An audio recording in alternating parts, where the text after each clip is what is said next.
बात उन दिनों की है जब गौतम बुद्ध आत्मज्ञान की खोज में तपस्या कर रहे थे और उनके मन में विभिन्न प्रकार के प्रश्न उमड़ रहे थे। उन्हें प्रश्नों का उत्तर चाहिए था, लेकिन अनेक प्रयासों के बाद भी उन्हें सफलता नहीं मिली।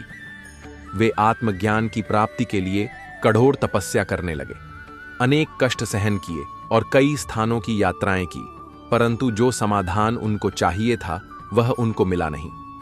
एक दिन गौतम बुद्ध के मन में कुछ निराशाजनक विचार आने लगे और वे सोचने लगे कि धन, माया, मोह और संसार के भी समस्त वस्तुओं का भी त्याग कर दिया, फिर आत्मज्ञान की प्राप्ति नहीं हुई, और क्या मैं कभी आत्मज्ञान प्राप्त कर सकूंगा और मुझे आगे क्या करना चाहिए। इसी प्रकार के अनेक प्रश्न गौतम बुद्ध मन में निर्माण हो रहे थे। गौतम बुद्ध को तपस्या में सफलता की कोई किरण नहीं दिखाई दे रही थी और उन्होंने अपने प्रयासों में कोई कमी नहीं छोड़ दी थी। वे उदास मन से इन्हीं प्रश्नों पर विचार कर रहे थे। तभी इसी दौरान उन्हें प्यास लगी और वे अपने आसन से उठकर जल पीने के लिए सरोवर के पास गए। वहां उन्होंने एक अद्भुत दृश्य देखा। वहां एक गिलहरी अपने मुंह में कुछ फल लिए सरोवर के पास आई और फल उसके मुंह से छूटकर सरोवर में गिर गया। गिलहरी ने देखा कि फल पानी की गहराई में जा रहा है। तभी गिलहरी पानी में छलांग लगा दी और उसने अपना शरीर पानी में भिगोया और बाहर आई, और बाहर आकर उसने अपने शरीर पर लगा पानी झाड़ दिया और दोबारा सरोवर में कूद गई। उस गिलहरी ने यह कार्य करना जारी रखा। बुद्ध उसे देख रहे थे, लेकिन गिलहरी इस बात से अनजान थी और वह लगातार अपने काम में जुटी रही। तभी बुद्ध सोचने लगे, ये कैसी गिलहरी है जो सरोवर का जल कभी नहीं सूखा सकेंगी, लेकिन इसने हिम्मत नहीं हारी और वह पूरी शक्ति लगाकर सरोवर में खाली करने में जुटी है। अचानक गौतम बुद्ध के मन में एक विचार का उदय हुआ, यह तो गिलहरी है, फिर भी यह अपने लक्ष्य को प्राप्त करने में जुटी हुई है और मैं तो मनुष्य हूं, आत्मज्ञान प्राप्त नहीं हुआ। तो मन में निराशा के भाव आने लगे। अब मैं पुनः तपस्या में जुट जाऊंगा। इस प्रकार गौतम बुद्ध ने गिलहरी से शिक्षा प्राप्त की और तपस्या में जुट गए। फिर एक दिन वो भी आया जिस दिन उन्हें आत्मज्ञान प्राप्त हुआ। सीख।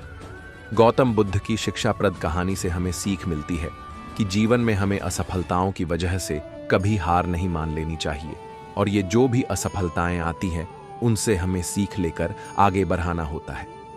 एक बार की बात, शिक्षक अपनी कक्षा में पढ़ा रहे थे और वे सभी विद्यार्थियों से कोई न कोई सवाल पूछ रहे थे। तभी उन्होंने देखा कि कक्षा में एक बच्चा बहुत ही उदास बैठा हुआ था, मानो उसके साथ बहुत ही बुरा हुआ हो। शिक्षक ने भी उस बच्चे को कुछ पूछा नहीं और ना कुछ कहा, लेकिन 4-5 दिनों तक ऐसा ही चलता रहा। तभी शिक्षक ने एक दिन उस बच्चे के पास जाकर पूछा कि बेटा, तुम इतने उदास क्यों बैठे रहते हो और दूसरे बच्चों की तरह तुम खुश नहीं रहते और किसी भी सवाल का जवाब नहीं देते हो। उस लड़के ने शिक्षक से कहा कि मेरे अतीत में मेरे साथ कुछ बुरा हो गया था, इसी वजह से अब मेरा किसी भी चीज में मन नहीं लग रहा है और अब मैं कुछ भी कर लूं दूसरे बच्चों की तरह खुश नहीं रह पा रहा हूं। शिक्षक ने उस बच्चे की बात को पूरा सुना और अगले दिन अपने बैग में शिकंजे बनाने का सारा सामान अपने साथ लेकर आए, और सारे बच्चे जाने के बाद शिक्षक उस बच्चे के पास शिकंजे बनाने का सामान लेकर गए। उस सामान से उस लड़के को एक ग्लास शिकंजे बनाकर दिया। तब लड़के को लगा कि सर, ये सब मुझे खुश करने के लिए कर रहे हैं। तभी सर ने लड़के की तरफ शिकंजे का ग्लास बढ़ाया और उसे पीने के लिए कहा, और जैसे ही लड़के ने शिकंजे का एक घूंट पिया तो उसे शिकंजे में नमक ज्यादा लगा। लड़के ने सर से कहा कि इसमें नमक ज्यादा हुआ है। तभी सर ने, ठीक है, लाओ, मैं इसे फेंक देता हूं। अब लड़के ने सर से कहा कि सर, इसे फेंकने की जरूरत नहीं है, इसमें थोड़ी शक्कर मिला देंगे तो ये खुद अच्छा हो जाएगा। सर ने उस लड़के तरफ मुस्कुराते हुए देखा और कहा, यही चीज मैं तुम्हें आज इस शिकंजे के बहाने समझने आया था। हमारी जिंदगी भी बिल्कुल शिकंजे की तरह है, और हमारे बीते कल में हमारे साथ जो दुखद घटनाएं हमारे साथ हुई हैं वो सब उस शिकंजे में मिली नमक की तरह है। जब हमारे कल में बहुत कुछ बुरा हुआ हो जिसके वजह से हमारी जिंदगी बिल्कुल कड़ी हबी हो जाती है, तब हमें उसमें कुछ अच्छे पल मिलाने की जरूरत होती है। जिस तरह से शिकंजे में नमक ज्यादा हो गया था लेकिन उसमें शक्कर मिलाने के बाद वो मीठा हो गया, उसी तरह हमें हमारे कल को भूलकर उसमें खुशी के पल मिलाने चाहिए ताकि हमारी बुरी यादें हमारे बुरे कल से भी अच्छी हो जाएं। सीख, जो हमारे कल में हुआ है, अगर हम उसके वजह से हमारे आज को खराब कर रहे हैं तो हम अपना खुद का ही नुकसान कर रहे हैं। इसीलिए खराब चीजों को भूलते हुए आगे बढ़ना चाहिए और जितना हो सके उतना जिंदगी के बारे में पॉजिटिव सोच रखनी चाहिए। इससे भी कोई फर्क नहीं पड़ता कि आप कैसे दिखते हो। आप लंबे हो, छोटे हो, काले हो, गोरे हो, मोटे हो, पतले हो, इन सब से कोई फर्क नहीं पड़ता। एक शेर को अकेला रहना ही पड़ता है, क्योंकि अकेला नहीं रहेगा तो राजा कैसे कहलाएगा। शेर में और ऐसी चीज नहीं होती है जो बाकी के सभी जानवरों में होती है। न वह हाथी जैसा बड़ा है, न वह जिराफ जैसा लंबा है, लेकिन एक चीज उसमें ऐसी है जो बाकी के किसी भी जानवरों में नहीं है। वह है फोकस, अपना टारगेट, अपना बिलिंग सिस्टम इसके लिए कुछ भी कर सकता है। यह वह चीज है जिसे शेर को अपनी अलग पहचान दिलाती है, वरना जानवर तो कितने हैं, अपनी पहचान अपने आप नहीं बनती। आपको कुछ ऐसा करना होगा जो बाकी के लोग नहीं करते, और अगर करते भी हैं तो आपके जैसा नहीं। शेर जब शिकार करता है तो वह बस यह सोचकर दौड़ता है, अगर आज मैं नहीं भागा तो मैं भूखा मर जाऊंगा। ठीक उसी तरह आप भी अपने लक्ष्य को अपना सब कुछ मानकर चलो कि मुझे बस यह चाहिए, और इसके पीछे अपनी पूरी ताकत, पूरी मेहनत लगा दो। यानी कि आप अपना 100 में से 100% दीजिए, फिर देखिए क्या होता है। उसके लिए आपको कुछ अलग करना पड़ेगा जो अभी तक आपने नहीं किया। जिंदगी भर रोने से अच्छा है आज जी जान से मेहनत कर लेना, क्योंकि यह अपॉर्चुनिटी फिर दोबारा कभी नहीं आएगी। मौका कभी कभी ही मिलता है, इसलिए ऐसा कोई भी मौका अपने हाथ से मत जाने दो और दुनिया को बता दो कि तुम क्या हो। आप इस आर्टिकल को PRH रहे हो तो आप में कुछ खास बात तो है। आप ऐसे नॉर्मल लाइफ जीने के लिए नहीं बने हो। सक्सेस होने के लिए आपको मुश्किलों का सामना करना पड़ेगा, लेकिन आप यह याद रखना, आप अपनी मुश्किलों से कई गुना बड़े हो। आपसे बेहतर और कोई नहीं है। इस दुनिया में आपको अपनी मुश्किल पर विजय दिला सकता है, लेकिन लोग क्या ब्लेम करते हैं कि उनकी असफलता का कारण दुनिया है, गरीबी है, पढ़ा लिखा होना है, किस्मत खराब है। लेकिन यह स्वीकारने की हिम्मत बहुत कम लोगों में होती है। उनके बुरे हालातों के जिम्मेदार वह खुद है। मान लीजिए आप एक गाड़ी में जा रहे हो और आपको नहीं पता कि आपकी गाड़ी कहाँ रुकने वाली है, लेकिन आपको अगर इतना पता है कि उस गाड़ी के चालक आप हो, आप खुद चला रहे हो, तो फिर आपके लिए कुछ भी नामुमकिन नहीं है। और उस गाड़ी का नाम है जिंदगी, जिसके ड्राइवर आप खुद हो। आप जैसा चाहो अपनी जिंदगी को जीत सकते हो, आप जैसा चाहो वह हासिल कर सकते हो। इसके लिए किसी के बोरों से बैठने की जरूरत नहीं है। अपने सपने पूरा करने के लिए केवल आप खुद बने हो, केवल आप हो जो अपनी जिंदगी को बदल सकते हो। दूसरों से तो बिल्कुल भी उम्मीद मत करना कि वह आपका साथ देंगे। अपने अंदर जकिए और बेर जाल से बाहर निकलने की जरा हिम्मत तो कीजिए, फिर देखते हैं कौन सा सपना और कैसे पूरा नहीं होगा। मैं दूसरों से अलग बनकर दिखाऊंगा। मैं ही अपने कर्मों का, अपने शरीर का, अपने सपनों का इकलौता मालिक हूँ। मैं अपने हालातों का और असफलताओं का कारण हूँ। मैं अपने आप को बदल सकता हूँ। यह सपनों की गाड़ी और बंगला तो बहुत छोटी बात है, जिसकी उड़ान सितारों तक है ना, उसके लिए पहाड़ पर चढ़ना मामूली सी बात है। ये तेरे पंख है, उनको फड़फड़ाए जा। तू छोटा ही सही पर सपना सजे जा। निकल ही पड्डा है तो अब कदम मत गिन, बस तो अनगिनत कदम बढ़ाए जा। मशाल तेरी बुझे नहीं किसी भी तूफान से। हारने लगे तो हार जाना, लेकिन वह भी शान से। लड़ना तू ईमान से और पूरी जान से आगे बढ़ते रहिए। और देश में अपना नहीं बल्कि दुनिया में अपने देश का नाम कीजिए। आप अपने सभी दुखों और खुशियों का कारण है। इस पूरी दुनिया में अगर कोई इंसान है जो आपकी जिंदगी को पूरी तरह बदल सकता है, और वह आपके अलावा कोई नहीं हो सकता है। कई बार ऐसा हुआ जब आपको लगेगा कि आपका प्रयास बेकार जा रहा है, लेकिन गौर से देखोगे तो पाओगे कि आपका कोई भी प्रयास बेकार नहीं जाता है। अगर आपको उस प्रयास में असफलता मिलती है तो अनुभव जरूर मिलता है, और वह अनुभव आपको अगले प्रयास में सफल बना सकता है। इससे कोई फर्क नहीं पड़ता कि आप आज कितनी मुश्किलों का सामना कर रहे हो, क्योंकि जिंदगी किसी के लिए भी आसान नहीं है। अगर आपको मरने के बाद भी अमर रहना है तो आपको जीते जी कुछ चीजों को त्याग करना पड़ेगा, कुर्बानी करनी पड़ेगी। ज्यादातर लोगों की असफलता का कारण यही है कि वह छोटे छोटे सुकून में ही रह जाते हैं। परंतु अगर आपको बड़ी सफलता चाहिए तो आपको इन सुकुओं को छोड़ना पड़ेगा। बड़े लक्ष्य के लिए कठिन रास्तों से गुजरना ही पड़ेगा। मेहनत करने का कोई शॉर्टकट नहीं। अगर आपको बड़ा लक्ष्य हासिल करना है, लगातार मेहनत करनी ही पड़ेगी। धैर्य रखिए और अपना काम पूरी लगन और जुनून के साथ करते रहिए। एक दिन सफलता पर भी आपका नाम होगा। वहीं असफल लोग अक्सर अपने उद्देश्यों को पाने के लिए उतनी मेहनत या दृढ़ता नहीं दिखाते। सफल होने के लिए सबसे पहले आपको अपने लक्ष्यों पर ध्यान केंद्रित करना होगा और उन्हें पाने के लिए निरंतर प्रयास करना होगा। यह उदाहरण हमें यह सिखाता है कि कड़ी मेहनत और दृढ़ संकल्प ही सफलता की कुंजी है। महत्वपूर्ण बात यह नहीं है कि हर बच्चे को पढ़ाया जाना चाहिए, बल्कि हर बच्चे को सीखने की इच्छा दी जानी चाहिए। हमेशा ध्यान में रखिए कि आपका सफल होना संकल्प इसी भी और संकल्प से महत्वपूर्ण है। साख बनाने में 20 साल लगते हैं और उसे गंवाने में बस 5 मिनट। अगर आप इस बारे में सोचेंगे तो आप चीजें अलग तरह से करेंगे। दुनिया हर परेशानी आपकी हिम्मत के आगे घुटने टेक देती है। जहां प्रेम है वहां जीवन है। कभी मत सोचिए कि आत्मा के लिए कुछ असंभव है। ऐसा सोचना सबसे बड़ा विधर्म है। अगर कोई पाप है तो वो यही है, ये कहना कि तुम निर्बल हो या अन्य निर्बल हैं। जब भाग्य साथ नहीं दे रहा तो समझ लेना मेहनत साथ देगी। जब प्यार और नफरत दोनों ही ना हो तो हर चीज साफ और स्पष्ट हो जाती है। अगर धन दूसरों की भलाई करने में मदद करे तो इसका कुछ मूल्य है, अन्यथा ये सिर्फ बुराई का एक ढेर है और इससे जितना जल्दी छुटकारा मिल जाए उतना बेहतर है। जीवन साइकिल है, संतुलन में रहने के लिए आगे बढ़े। बहुत सारे लोग आपके साथ शानदार गाड़ियों में घूमना चाहते हैं, पर आप चाहते हैं कि कोई ऐसा हो जो गाड़ी खराब हो जाने पर आपके साथ बस में जाने को तैयार रहे। उस व्यक्ति ने अमृतत्व प्राप्त कर लिया है जो किसी सांसारिक वस्तु से व्याकुल नहीं होता। मैं 7 फुट के अवरोध को पार करने की नहीं सोचता, मैं 1 फुट का अवरोध ढूंढता हूं जिसे मैं पार कर सकूं। सपनों को पाने की चाहत मेहनत को अपना साथी बना लेती है। हर सुबह एक नया अवसर है, बस खुद पर विश्वास रखो। हार मानने से पहले एक बार और प्रयास करने की सोचो। जो रास्ते से नहीं डरे वही मंजिल तक पहुंचे। सफलता की चाबी कड़ी मेहनत और दृढ़ संकल्प में है।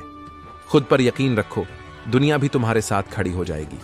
छोटे कदम भी बड़ी मंजिल की ओर ले जाते हैं। आत्मविश्वास ही सफलता की पहली सीढ़ी है। मुश्किलें सिर्फ परीक्षा होती हैं। सफलता के लिए तैयार हो जाओ। जब तक आप खुद हार नहीं मानते, कोई भी आपको हरा नहीं सकता। सपने वो नहीं जो हम सोते वक्त देखते हैं, सपने वो हैं जो हमें सोने नहीं देते। रास्ते कभी खत्म नहीं होते, बस चलने का हौसला होना चाहिए। समय और धैर्य 2 सबसे बड़े योद्धा हैं। सपनों को पाने के लिए जागना पड़ता है। नींद में तो हर कोई सोता है। मुश्किलें आएंगी, लेकिन हार मानना कभी मत। शिक्षा की जड़ें कड़वी होती हैं, लेकिन फल मीठा होता है। अरस्तु का यह उद्धरण शिक्षा के सफर की असली सच्चाई को दर्शाता है।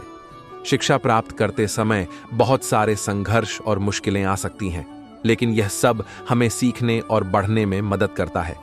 जब आप कठिनाइयों और गलतियों का सामना करते हैं तो याद रखें कि यही चीजें आपके कौशल और क्षमताओं को बेहतर बनाती हैं।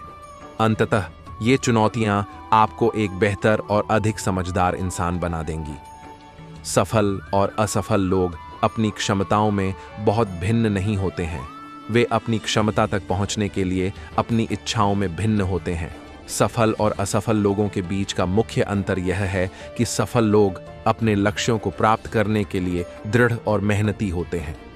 वे अपने सपनों को पूरा करने के लिए पूरा ध्यान लगाते हैं और लगातार प्रयास करते हैं। एक गांव में मुरलीधर नाम का एक किसान अपने परिवार के साथ रहता था। उसके परिवार में उसके 2 बेटे आदर्श और कृष्णा थे। मुरलीधर बहुत मेहनत करता था, लेकिन दोनों बेटे बहुत आलसी थे। मुरलीधर अपने बेटों की इस आदत से बहुत परेशान रहता था। एक दिन उसने अपनी पत्नी विभा से कहा, हमारे दोनों बेटे घर में पड़े रहते हैं, क्या ये कभी कोई काम करेंगे या नहीं? विभा ने दुखी होते हुए कहा, आप काम की बात कर रहे हो, ये तो खाने के अलावा उठकर बैठते भी नहीं हैं। दिन भर बिस्तर पर लेटकर सोते रहते हैं। मुरलीधर सुबह तड़के ही खेत पर जाने के लिए निकल जाता था। एक दिन उसने सोचा क्यों ना मैं बीमारी का बहाना बनाकर घर पर रुककर अपने बेटों को खेत पर भेजूं। यह सोचकर उसने पेट दर्द का बहाना किया और अपने दोनों बेटों से कहा, बेटा, आज मेरी तबीयत ठीक नहीं है और खेतों में कटाई करना बहुत जरूरी है। तुम दोनों आज खेत पर जाकर कटाई का काम करो। यह सुनकर आदर्श ने कहा, पिताजी, आप चिंता न करें, हम दोनों अभी जाकर कटाई शुरू कर देते हैं। मुरलीधर बहुत खुश हुआ। उसने जल्दी से अपने बेटों को काम समझाकर खेत पर भेज दिया। उनके जाने के बाद मुरलीधर ने अपनी पत्नी विभा से कहा, तुम तो बेकार ही इन्हें आलसी कहती रहती हो। देखो, आज मेरे दोनों बेटे जाकर खेत काटेंगे और मेहनत करेंगे। यह सुनकर विभा हंसने लगी। फिर उसने अपनी हंसी रोककर कहा, आपसे ज्यादा मैं अपने बेटों को जानती हूं एम। आप कल जाकर देखना, वे दोनों एक तिनका भी नहीं काटेंगे। यह सुनकर मुरलीधर बोला, चलो कल पता लग जाएगा वे दोनों आलसी हैं या मेहनती। शाम को दोनों बेटे वापस आ जाते हैं। मुरलीधर उनसे पूछता है, बेटा, खेत पर कितना काम हुआ? इस बार कृष्णा जवाब देता है, पिताजी, आप तो बेकार में परेशान हो रहे थे। हमने तो एक ही दिन में पूरा खेत साफ कर दिया। मुरलीधर विभा की ओर देखकर बोला, देखा मेरे बेटे कितने मेहनती हैं, तुम तो बेकार में इन पर शक करती हो। इस पर विभा बोली, मैं तो आंखों देखी पर विश्वास करूंगी। अगले दिन मुरलीधर खेत पर पहुंच जाता है। उसका पूरा खेत कट चुका था। वह बहुत खुश हुआ। उसने अपने दोनों बेटों से कहा, तुमने बहुत अच्छा काम किया है, लेकिन तुमने एक ही दिन में इतना काम कैसे कर लिया? इसमें तो कम से कम 10 दिन लगते। तभी आदर्श बोला, पिताजी, हमने आसपास के गांव वालों को बुलाया और कहा, इस पूरे खेत को एक दिन में काट दो। उन्होंने पूरा खेत एक दिन में काट दिया। हम तो वहां पेड़ के नीचे सो गए थे। मुरलीधर बोला, क्या, और फसल का क्या हुआ? तभी कृष्णा बोला, जिस गौ वाले से जितनी काटी गई वो उतनी ले गया। यहां तक कि कुछ गौ वाले तो फसल का गट्ठर घर रखकर दोबारा फसल काटने आ गए। देखते ही देखते पूरा खेत कट गया। यह सुनकर मुरलीधर ने अपना सर पकड़ लिया। हे भगवान, तुम दोनों ने पूरे साल की मेहनत एक दिन में मिट्टी में मिला दी। इससे तो तुम दोनों घर पर ही रहते। ये देखकर विभा बोली, अब हम पूरे साल अपना पालन पोषण कैसे करेंगे? इन मूर्खों ने तो हमें कहीं का नहीं छोड़ा। मुरलीधर को कुछ समझ नहीं आ रहा था कि क्या करे। वह निराश होकर घर आ गया। आदर्श ने घर आकर कहा, पिताजी, आपने खेत काटने के लिए कहा था। आपने यह नहीं कहा था कि फसल को घर लाना है। वैसे भी हम लोग इतनी मेहनत नहीं कर सकते। अगले दिन मुरलीधर ने कहा, तुम दोनों को यह घर छोड़कर जाना होगा। मैं तुम्हारा बोझ अब नहीं उठा सकता। मैं और मेरी पत्नी किसी तरह गुजर बसर कर लेंगे। चलो निकलो यहां से। मुरलीधर दोनों बेटों को घर से निकाल देता है। दोनों पूरे दिन भूखे प्यासे गांव में भटकते रहते हैं। शाम तक उनका भूख से बुरा हाल हो जाता है। किसी तरह वे एक पेड़ के नीचे रात काटते हैं। अगले दिन वे दोनों एक बनिए के खेत पर पहुंच जाते हैं। आदर्श बनिए से कहता है, सेठ ही, हमें कुछ खाने को दे दीजिए, बदले में आप जो भी काम कहेंगे हम कर देंगे। सेठ उन दोनों को खाना खिला देता है। बदले में पूरे दिन उनसे मजदूरी करवाता है। शाम को दोनों उसी पेड़ के नीचे आ जाते हैं। कृष्ण आदर्श से कहता है, अगर हमने अपने माता पिता का साथ दिया होता तो आज हमें यह सब नहीं देखना पड़ता और हमारे कारण हमारे माता पिता भी भूखे मर रहे होंगे। तभी आदर्श कहता है, हाँ भाई, तू ठीक कहता है। चल, हम दिन में सेठ के खेतों में मजदूरी करेंगे और रात को अपने खेतों पर काम करेंगे। कड़ी मेहनत करके फसल उगाएंगे। दोनों भाई दिन रात मेहनत में जुट जाते हैं। इधर मुरलीधर एक सेठ की दुकान पर नौकरी कर लेता है और कम तनख्वाह में किसी तरह अपनी गुजर बसर कर रहा था। इसी बीच गांव में एक प्रतियोगिता होती है जिसमें सबसे अच्छी फसल के लिए इनाम दिया जाना था। मुरलीधर भी प्रतियोगिता देखने पहुंच जाता है। जब इनाम की घोषणा होती है तो पहला पुरस्कार मुरलीधर को मिलता है। यह देखकर वह कहता है, आपसे कोई गलती हुई, मेरी फसल तो पहले ही बर्बाद हो चुकी है। तभी गांव का जमींदार कहता है, मुरली भाई, ये कमाल तुम्हारे दोनों बेटों ने किया है। इन दोनों रात दिन मेहनत करके बहुत कम समय में फसल उगाकर नया रिकॉर्ड बनाया है। तभी उसके सामने उसके दोनों बेटे खड़े हो जाते हैं। आदर्श और कृष्णा उसके पैर पकड़ लेते हैं। पिताजी, हमें माफ कर दीजिए। हमें अपनी गलती का एहसास घर से निकलते ही हो गया था, इसलिए हमने मेहनत करके यह फसल उगाई है। मुरलीधर की आंखों से आंसू बह रहे थे। उस दिन के बाद तीनों बाप बेटे मेहनत करने लगे। हमेशा ध्यान में रखिए कि आपका सफल होना संकल्प इसी भी और संकल्प से महत्वपूर्ण है। साख बनाने में 20 साल लगते हैं और उसे गंवाने में बस 5 मिनट। अगर आप इस बारे में सोचेंगे तो आप चीजें अलग तरह से करेंगे। इस बात को व्यक्त मत होने दीजिए कि आपने क्या करने के लिए सोचा है। बुद्धिमानी से इसे रहस्य बनाए रखिए और इस काम को करने के लिए दृढ़ रहिए। शिक्षा सबसे अच्छी मित्र है। एक शिक्षित व्यक्ति हर जगह सम्मान पाता है। शिक्षा सौंदर्य और यौवन को परास्त कर देती है। कोई व्यक्ति अपने कार्यों से महान होता है, अपने जन्म से नहीं। मैं कभी शेयर बाजार से पैसे बनाने की कोशिश नहीं करता। मैं इस धारणा के साथ शेयर खरीदता हूं कि बाजार अगले दिन बंद हो जाएगा और 5 साल तक नहीं खुलेगा। जैसे शरारती बच्चों के लिए मक्खियां होती हैं, वैसे ही देवताओं के लिए हम होते हैं। वो अपने मनोरंजन के लिए हमें मारते हैं। जब वो बहादुर था, मैंने उसका सम्मान किया, पर जब वो महत्वाकांक्षी हुआ तो मैंने उसे मार दिया। ये हमारा कर्तव्य है कि हम अपनी स्वतंत्रता का मोल अपने खून से चुकाएं। हमें अपने बलिदान और परिश्रम से जो आज़ादी मिले, हमारे अंदर उसकी रक्षा करने की ताकत होनी चाहिए। आज हमारे अंदर बस एक ही इच्छा होनी चाहिए, मरने की इच्छा, ताकि भारत जी सके। एक शहीद की मौत मरने की इच्छा, ताकि स्वतंत्रता का मार्ग शहीदों के खून से प्रशस्त हो सके। मायने नहीं रखता कि आप दुनिया में कैसे आए, ये मायने रखता है कि आप यहाँ हैं। बहुत सारे लोग आपके साथ शानदार गाड़ियों में घूमना चाहते हैं, पर आप चाहते हैं कि कोई ऐसा हो जो गाड़ी खराब हो जाने पर आपके साथ बस में जाने को तैयार रहे। अगर आप सच देखना चाहते हैं तो ना सहमति और ना असहमति में राय रखिए। कोई चुनाव मत करिए। जीवन को ऐसे अपनाइए जैसे वो अपनी समग्रता में है। जब प्यार और नफरत दोनों ही ना हो तो हर चीज साफ और स्पष्ट हो जाती है। जीवन ठहराव और गति के बीच का संतुलन है। अगर मैं एक दिन मर जाऊं तो मैं खुशी से जाऊंगा, क्योंकि मैंने अपना सर्वश्रेष्ठ करने की कोशिश की। मेरे खेल ने मुझे ऐसा करने दिया क्योंकि ये दुनिया का सबसे बड़ा खेल है। पृथ्वी पर हर एक चीज एक खेल है, एक खत्म हो जाने वाली चीज। हम सभी एक दिन मर जाते हैं। हम सभी का एक ही अंत है, नहीं। लक्ष्य प्राप्त करना मायने रखता है, और जो बहादुरी भरे काम और साहसिक सपने आप पूरे करना चाहते हैं, उनके बारे में लिखना उन्हें पूरा करने के लिए चिंगारी का काम करेगा। व्यापार का व्यापार संबंध है। जीवन का व्यापार मानवीय लगाव है।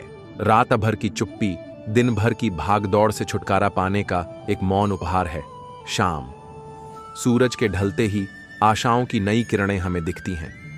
शाम का आकाश जैसे दिल की गहराइयों में सोने का आमंत्रण देता है। जब दिन ढलता है, मन की शांति को पाना सबसे अच्छा समय होता है।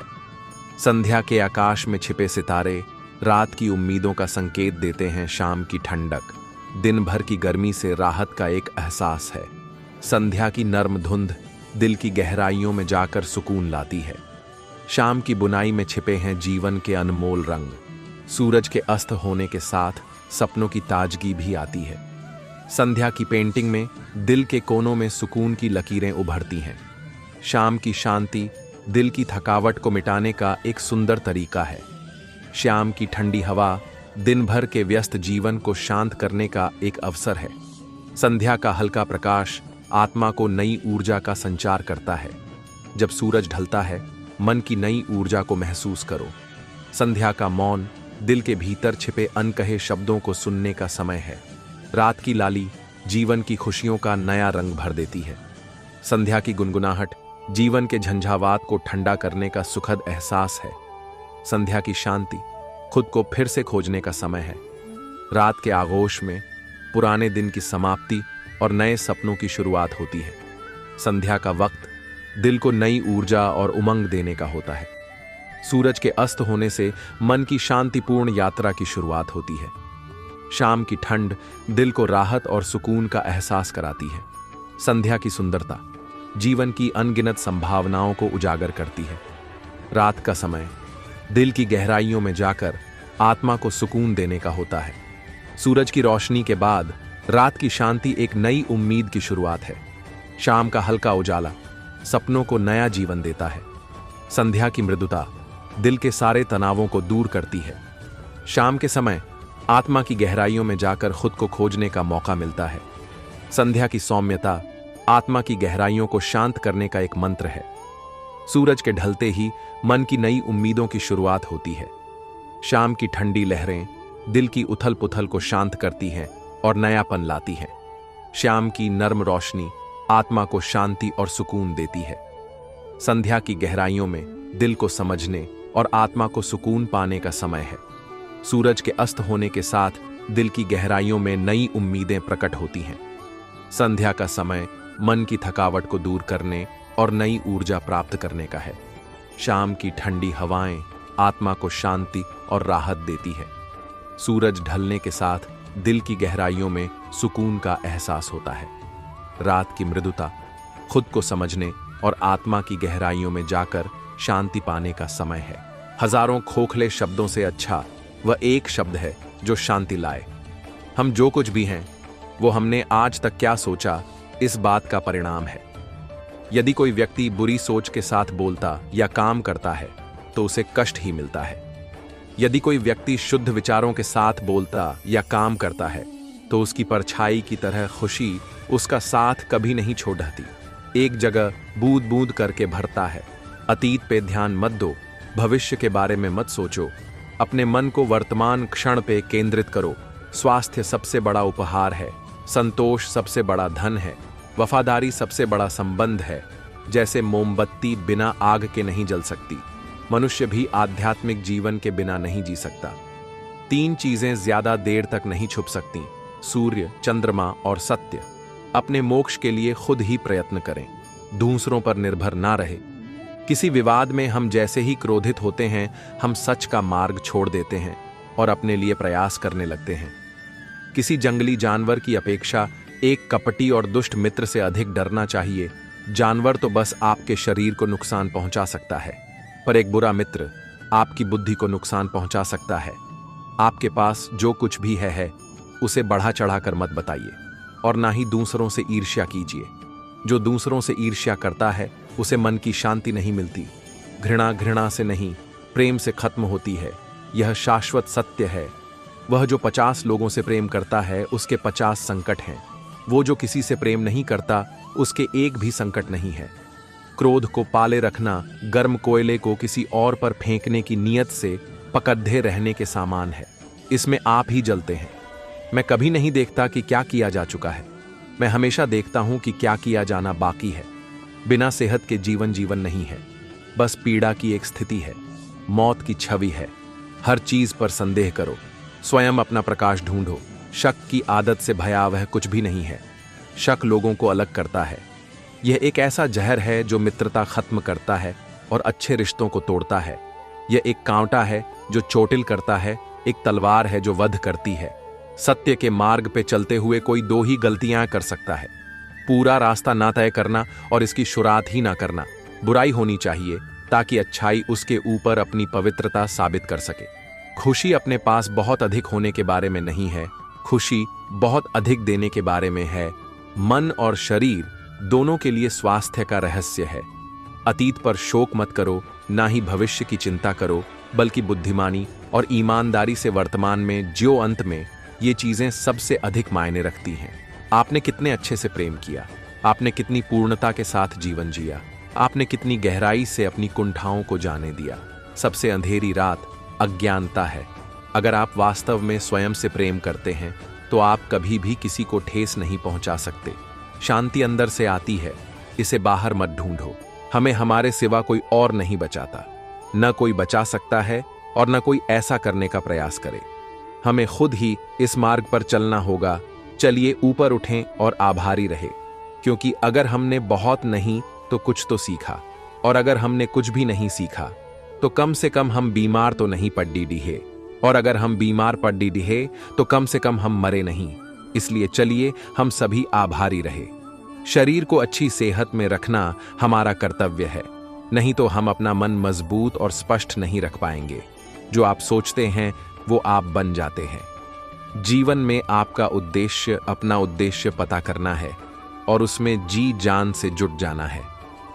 आप पूरे ब्रह्मांड में किसी ऐसे व्यक्ति की तलाश कर सकते हैं जो आपसे अधिक आपके प्रेम और स्नेह के लायक है, और वह व्यक्ति आपको कहीं नहीं मिलेगा।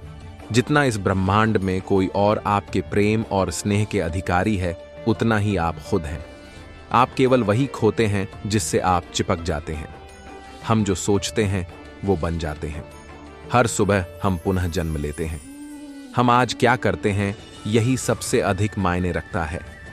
कोई व्यक्ति इसलिए ज्ञानी नहीं कहलाता क्योंकि वह सिर्फ बोलता रहता है, लेकिन अगर वह शांतिपूर्ण, प्रेमपूर्ण और निर्भय है तो वह वास्तव में ज्ञानी कहलाता है। जो बुद्धिमानी से जिए हैं उन्हें मृत्यु का भी भय नहीं होना चाहिए। जुनून जैसी कोई आग नहीं है, नफरत जैसा कोई दरिंदा नहीं है, मूर्खता जैसी कोई जाल नहीं है, लालच जैसी कोई धार नहीं है। पवित्रता या अपवित्रता अपने आप पर निर्भर करती है। कोई भी दूसरे को पवित्र नहीं कर सकता। सच्चा प्रेम समझ से उत्पन्न होता है। स्वयं पर विजय प्राप्त करना दूसरों पर विजय प्राप्त करने से बड़ा काम है। प्रसन्नता का कोई मार्ग नहीं है, प्रसन्नता ही मार्ग है। यदि आपकी दया आपको सम्मिलित नहीं करती तो वो अधूरी है। दर्द निश्चित है, दुख वैकल्पिक है। पहुंचने से अधिक जरूरी ठीक से यात्रा करना है। जो जगह है उसके लिए रात लंबी है, जो थका है उसके लिए दूरी लंबी है। जो मूर्ख सच्चा धर्म नहीं जानता उसके लिए जीवन लंबा है। सब कुछ समझने का अर्थ है सब कुछ माफ कर देना। एक योजना जिसे विकसित कर क्रियान्वित किया जाता है वो उस योजना से अच्छी है जो बस एक योजना के रूप में ही मौजूद है। जब आपको पता चलेगा कि सब कुछ कितना सही है, तब आप अपना सर पीछे झुकाएंगे और आकाश की ओर देखकर मुस्कुराएंगे। धैर्य महत्वपूर्ण है। याद रखिए, एक जगह बूंद बूंद करके भरता है, इस तिहरे सत्य को सभी को सिखाओ। एक उदार दिल, दयालु भाषण तथा सेवा और करुणा का जीवन, ये वो चीजें हैं जो मानवता को नवीनीकृत करती हैं। किसी चीज पर यकीन मत करो। ये मायने नहीं रखता कि आपने उसे कहां पढ़ा है या किसने उसे कहा है। कोई बात नहीं अगर मैंने ये कहा है, जब तक कि वो आपके अपने तर्क और समझ से मेल नहीं खाती। एक कुत्ता इसलिए अच्छा नहीं समझा जाता क्योंकि वो अच्छा भौंकता है। एक व्यक्ति इसलिए अच्छा नहीं समझा जाता क्योंकि वो अच्छा बोलता है। सभी प्राणियों के लिए दया भाव रखें, चाहे वो अमीर हो या गरीब। सबकी अपनी पानी पीढ़ा है। कुछ बहुत अधिक भुगतते हैं, कुछ बहुत कम। हर मनुष्य अपनी सेहत या बीमारी का रचयिता है। आकाश में पूर्व और पश्चिम का कोई भेद नहीं है। लोग अपने विचारों से भेद पैदा करते हैं और फिर उनके सही होने पर यकीन कर लेते हैं। यदि हम स्पष्ट रूप से एक फूल के चमत्कार को देख सकें तो हमारा पूरा जीवन बदल जाएगा। एक मोमबत्ती से हजारों मोमबत्तियां जलाई जा सकती हैं और उस मोमबत्ती का जीवन घटेगा नहीं। खुशी कभी भी बांटने से घटती नहीं है। खुशी उन तक कभी नहीं आएगी जो उसकी सराहना नहीं करते, जो उनके पास पहले से मौजूद है। शांति अंदर से आती है, इसे बाहर मत खोजो। एक भिक्षुक जिस किसी भी चीज के पीछे अपने सोच विचार से लगा रहता है, वही उसकी जागरूकता का झुकाव बन जाता है। क्रोध को बिना क्रोधित हुए जीतो, बुराई को अच्छाई से जीतो, कंजूसी को दरिया दिली से जीतो और असत्य बोलने वाले को सत्य बोलकर जीतो। यदि आप दिशा नहीं बदलते हैं तो संभवतः आप वहीं पहुंच जाएंगे जहां आप जा रहे हैं। शब्द बहुत अच्छी तरह से विचार व्यक्त नहीं करते हैं। हर चीज तुरंत थोड़ा अलग हो जाती है, थोड़ा विकृत हो जाती है, थोड़ा मूर्खतापूर्ण हो जाती है। चंद्रमा की तरह बादलों के पीछे से निकलो, चमको। एक तेज धार चाकू की तरह जीभ बिना खून बहाए मार देती है। झूठ बोलने से बचना अनिवार्य रूप से पथ्य है। अगर देने की ताकत के बारे में आप भी वो जानते जो मैं जानता हूं, तो आप एक बार का भी भोजन किसी तरह से साझा किए बिना नहीं जाने देते। पानी से सीखो। नदी शोर मचाती है, लेकिन महासागरों की गहराई शांत रहती है। भूत पहले ही बीत चुका है, भविष्य अभी तक आया नहीं है। तुम्हारे लिए जीने के लिए बस एक ही क्षण है। क्रोध को पाले रखना खुद जहर पीकर दूसरे के मरने की अपेक्षा करने के समान है। जो आप सोचते हैं वो आप बन जाते हैं। जो आप महसूस करते हैं उसे आओ आकर्षित करते हैं। जिसकी आप कल्पना करते हैं उसका आप निर्माण करते हैं। ध्यान से ज्ञान प्राप्त होता है। ध्यान की कमी अज्ञानता लाती है। अच्छी तरह जानो क्या तुम्हें आगे ले जाता है और क्या तुम्हें रोके रखता है, और उस मार्ग को चुनो जो बुद्धिमत्ता की ओर ले जाता हो। अगर किसी के विचार गंदे हैं, अगर वह लापरवाह है और धोखे से भरा हुआ है, तो वह पीले वस्त्र कैसे धारण कर सकता है? जो कोई भी अपनी प्रकृति का स्वामी है, उज्ज्वल, स्पष्ट और सत्य है, वह वास्तव में पीले वस्त्र धारण कर सकता है। क्रोध कभी नहीं जाएगा जब तक कि क्रोध के विचारों को मन में रखा जाएगा। जैसे ही क्रोध के विचारों को भुला दिया जाएगा, वैसे ही क्रोध गायब हो जाएगा। तुम्हारा शरीर कीमती है, यह हमारे जागृति का साधन है, इसका ध्यान रखो। एक समय की बात है, एक गांव में ढेर सारे मुर्गे रहते थे। गांव के बच्चे ने किसी एक मुर्गे को तंग कर दिया था। मुर्गा परेशान हो गया। उसने सोचा, अगले दिन सुबह मैं आवाज नहीं करूंगा, सब सोते रहेंगे, तब मेरी अहमियत सबको समझ में आएगी और मुझे तंग नहीं करेंगे। मुर्गा अगली सुबह कुछ नहीं बोला। सभी लोग समय पर उठकर अपने अपने काम में लग गए। इस पर मुर्गे को समझ में आ गया कि किसी के बिना कोई काम नहीं रुकता, सबका काम चलता रहता है। कहानी की सीख, अपने कार्य पर कभी भी घमंड नहीं करना चाहिए। किसी के बिना कोई कार्य नहीं रुकता। गर्मियों के एक दिन में जंगल के शेर को बहुत जोरों से भूख लगी, इसलिए वह इधर उधर खाने की तलाश करने लगा। कुछ देर खोजने के बाद उसे एक खरगोश मिला, लेकिन शेर ने खरगोश को छोटा समझकर उसे खाने के बजाय छोड़ दिया। फिर कुछ देर ढूंढने के बाद उसे रास्ते में एक हिरण मिला। उसे पकड़ने के लिए वह उसके पीछे दौड़ा। चूंकि शेर बहुत देर से भूखा था, तो वह कुछ दूर भागने के बाद ही थक गया और हिरण को नहीं पकड़ पाया। अब जब उसे कुछ भी खाने को नहीं मिला, तब वह वापस उस खरगोश को खाने के बारे में सोचने लगा। फिर वह वापस उसी स्थान में आया, तो उसे वहां पर कोई भी खरगोश नहीं मिला, क्योंकि खरगोश वहां से जा चुका था। अब शेर काफी दुखी हुआ और बहुत दिनों तक उसे भूखा ही रहना पड़ा। कहानी की सीख, इस कहानी से हमें लालच नहीं करने की सीख मिलती है। मेरे मन में अक्सर यह सवाल उठता ही रहता है कि इंसान मेहनत से आगे बढ़ता है या भाग्य से। इसका जवाब मुझे एक कहानी के माध्यम से मिला।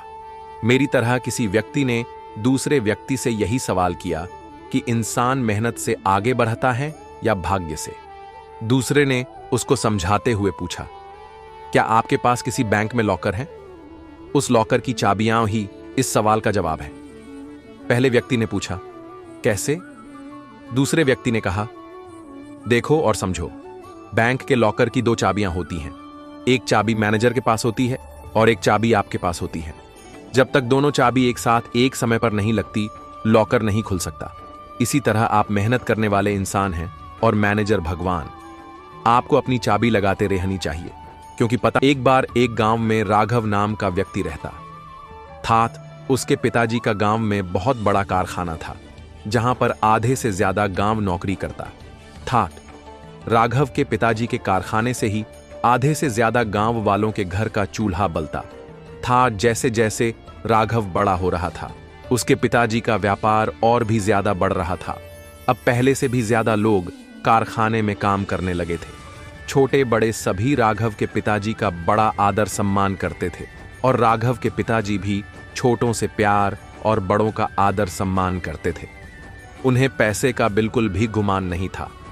जब भी उनके घर पर कोई बुजुर्ग उनसे से मिलने आता है, तो राघव के पिताजी हमेशा मुस्कुराकर उनसे मिलते और उनके पांव भी छूते थे।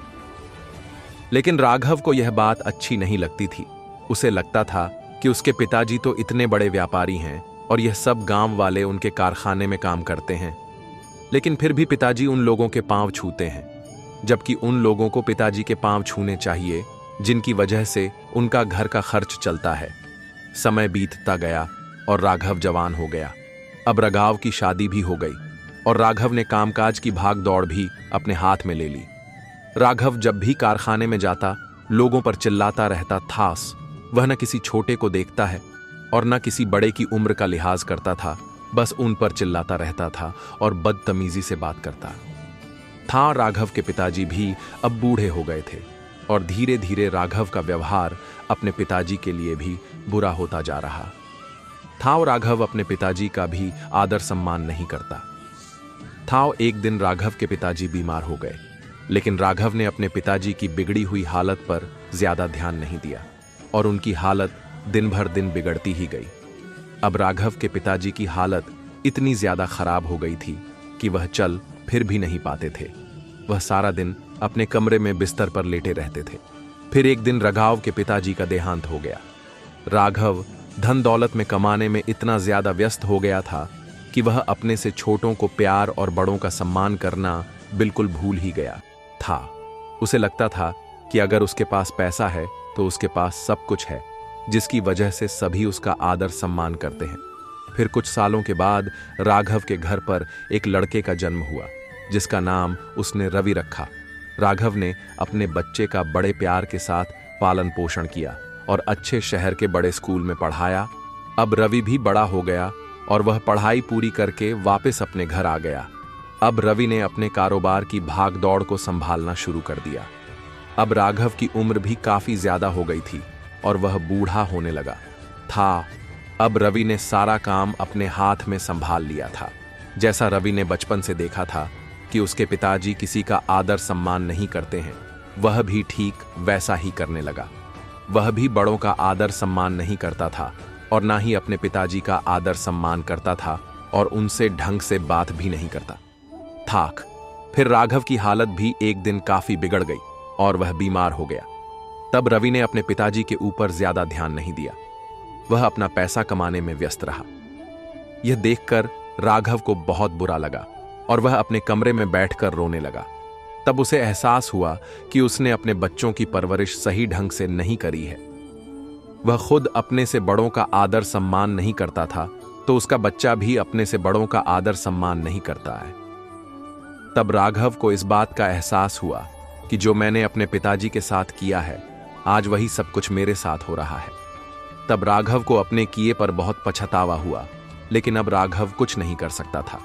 न तो अपने पिताजी की सेवा कर सकता था, क्योंकि उसके पिताजी का तो बहुत साल पहले देहांत हो गया था, और ना ही वह अपने लड़के रवि को कुछ समझ सकता था। ऐसे ही कुछ सालों के बाद राघव और उसकी पत्नी का भी देहांत हो गया। इस कहानी से हमें यह शिक्षा मिलती है कि हमें बड़ों का आदर सम्मान करना चाहिए। जो सुख हमें बड़ों के साथ प्यार प्रेम से रहकर मिल सकता है, वह हमें धन दौलत से नहीं मिल सकता। जीवन की असली खुशी धन दौलत में नहीं, बल्कि बड़ों के प्यार में होती है। हमें अक्सर ऐसा लगता है कि कुछ बातें हम किसी पढ़े लिखे और उच्च पद वाले इंसान के साथ ही कर सकते हैं। अगर हमें कोई बात की राय चाहिए तो हम वो भी किसी उच्च पद वाले शिक्षित व्यक्ति से लेना ही उचित समझते हैं। असल में कुछ बातों में शिक्षा से ज्यादा अनुभव का महत्व होता है। इस स्टोरी में न्यूटन को और कोई नहीं बल्कि उसका नौकर ही सही रास्ता दिखाता है। गुरुत्वाकर्षण ग्रेविटी के सिद्धांत की खोज करने वाले न्यूटन के घर पर एक रात को उनकी बिल्ली ने बच्चे दिए थे। रात को जब घर के सभी दरवाजे बंद हो जाते हैं, तब वो बिल्ली और उसके बच्चे घर से बाहर निकलने के लिए बहुत कोशिश करते हैं, लेकिन सारे दरवाजे बंद होने के कारण वो बाहर निकलने में असफल रहते हैं। बिल्ली और उनके बच्चे परेशान हो जाते हैं।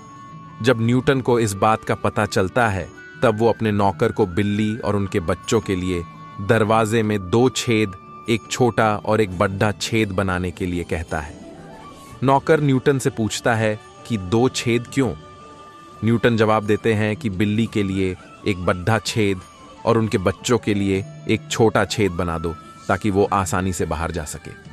तभी न्यूटन का नौकर उनको कहता है कि इसके लिए 2 छेद बनाने की कोई जरूरत नहीं है, एक बड़ा छेद ही काफी है, क्योंकि जिस बड़े छेद में से बिल्ली बाहर निकल पाएगी, उसी छेद में से उसके बच्चे आसानी से बाहर निकल जाएंगे।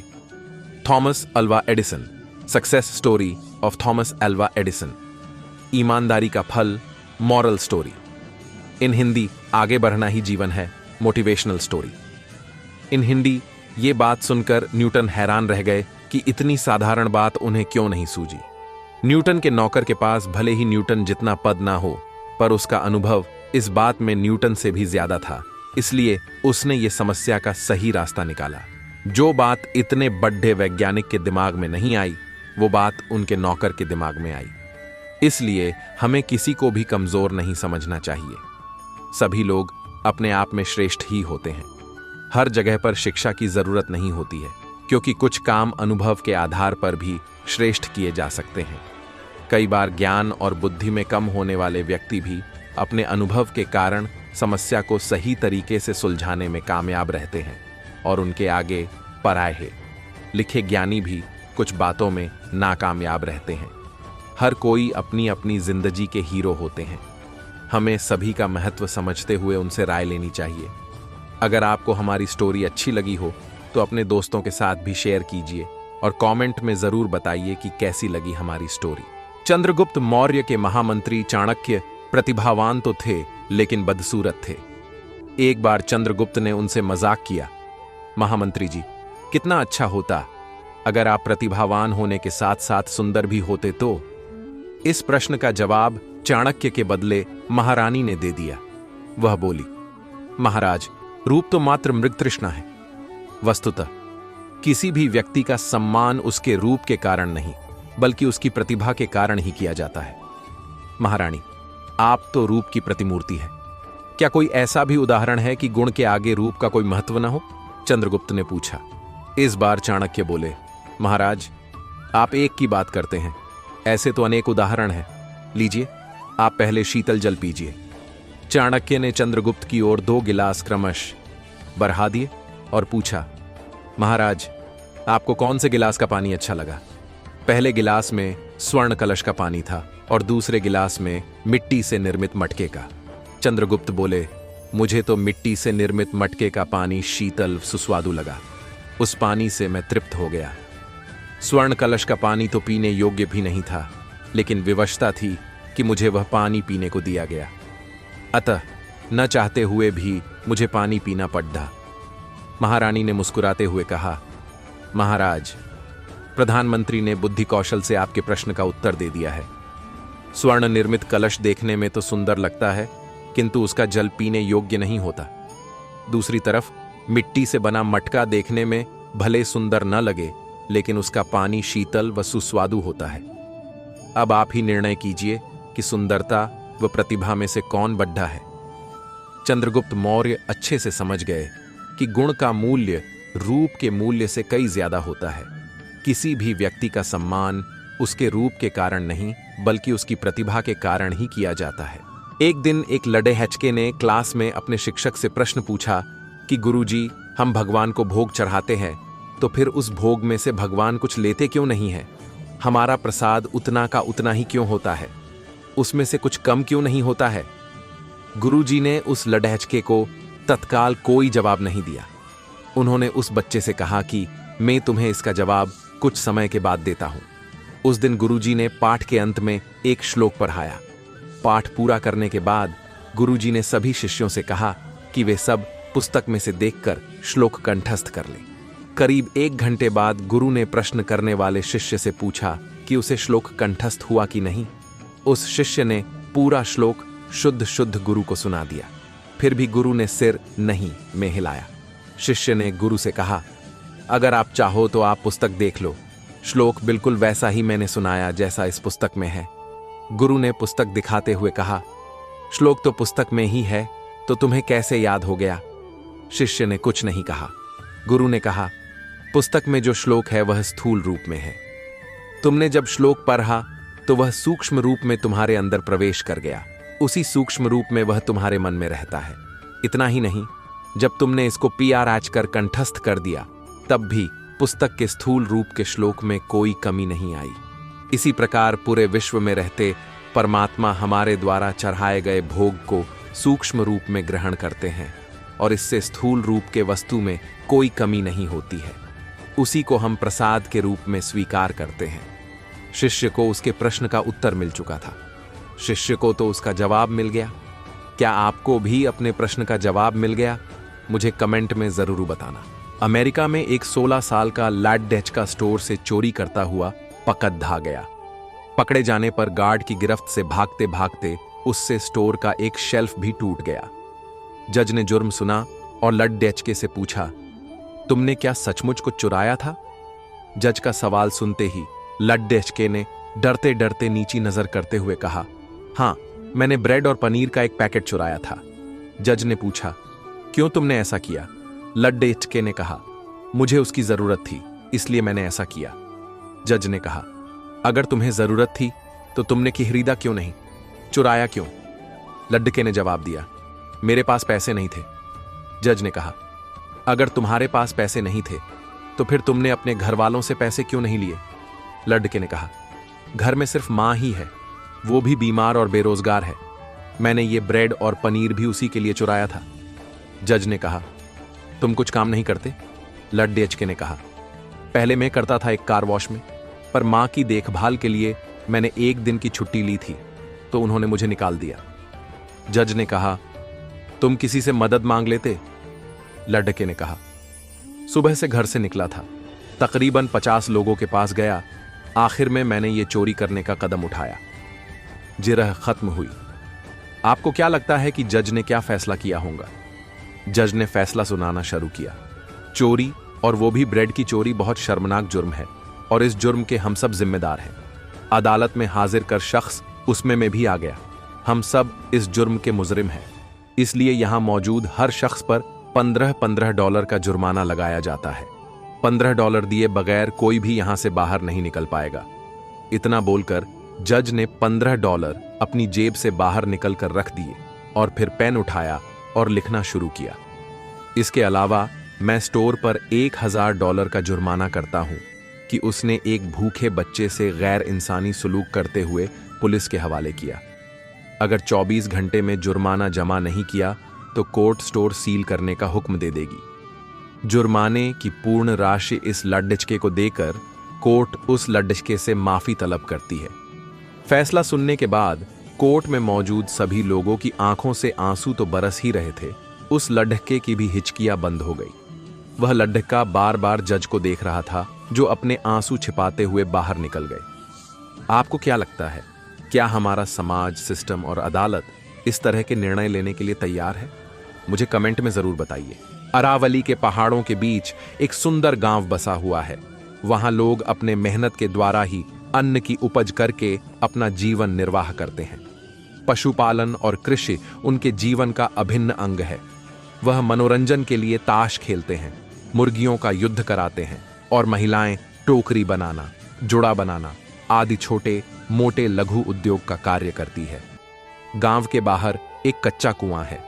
रात के अंधेरे में वहां कोई भी नहीं जाता, क्योंकि उस कुएं के बारे में कई सारी कहानियां लोगों ने सुन चुकी थीं।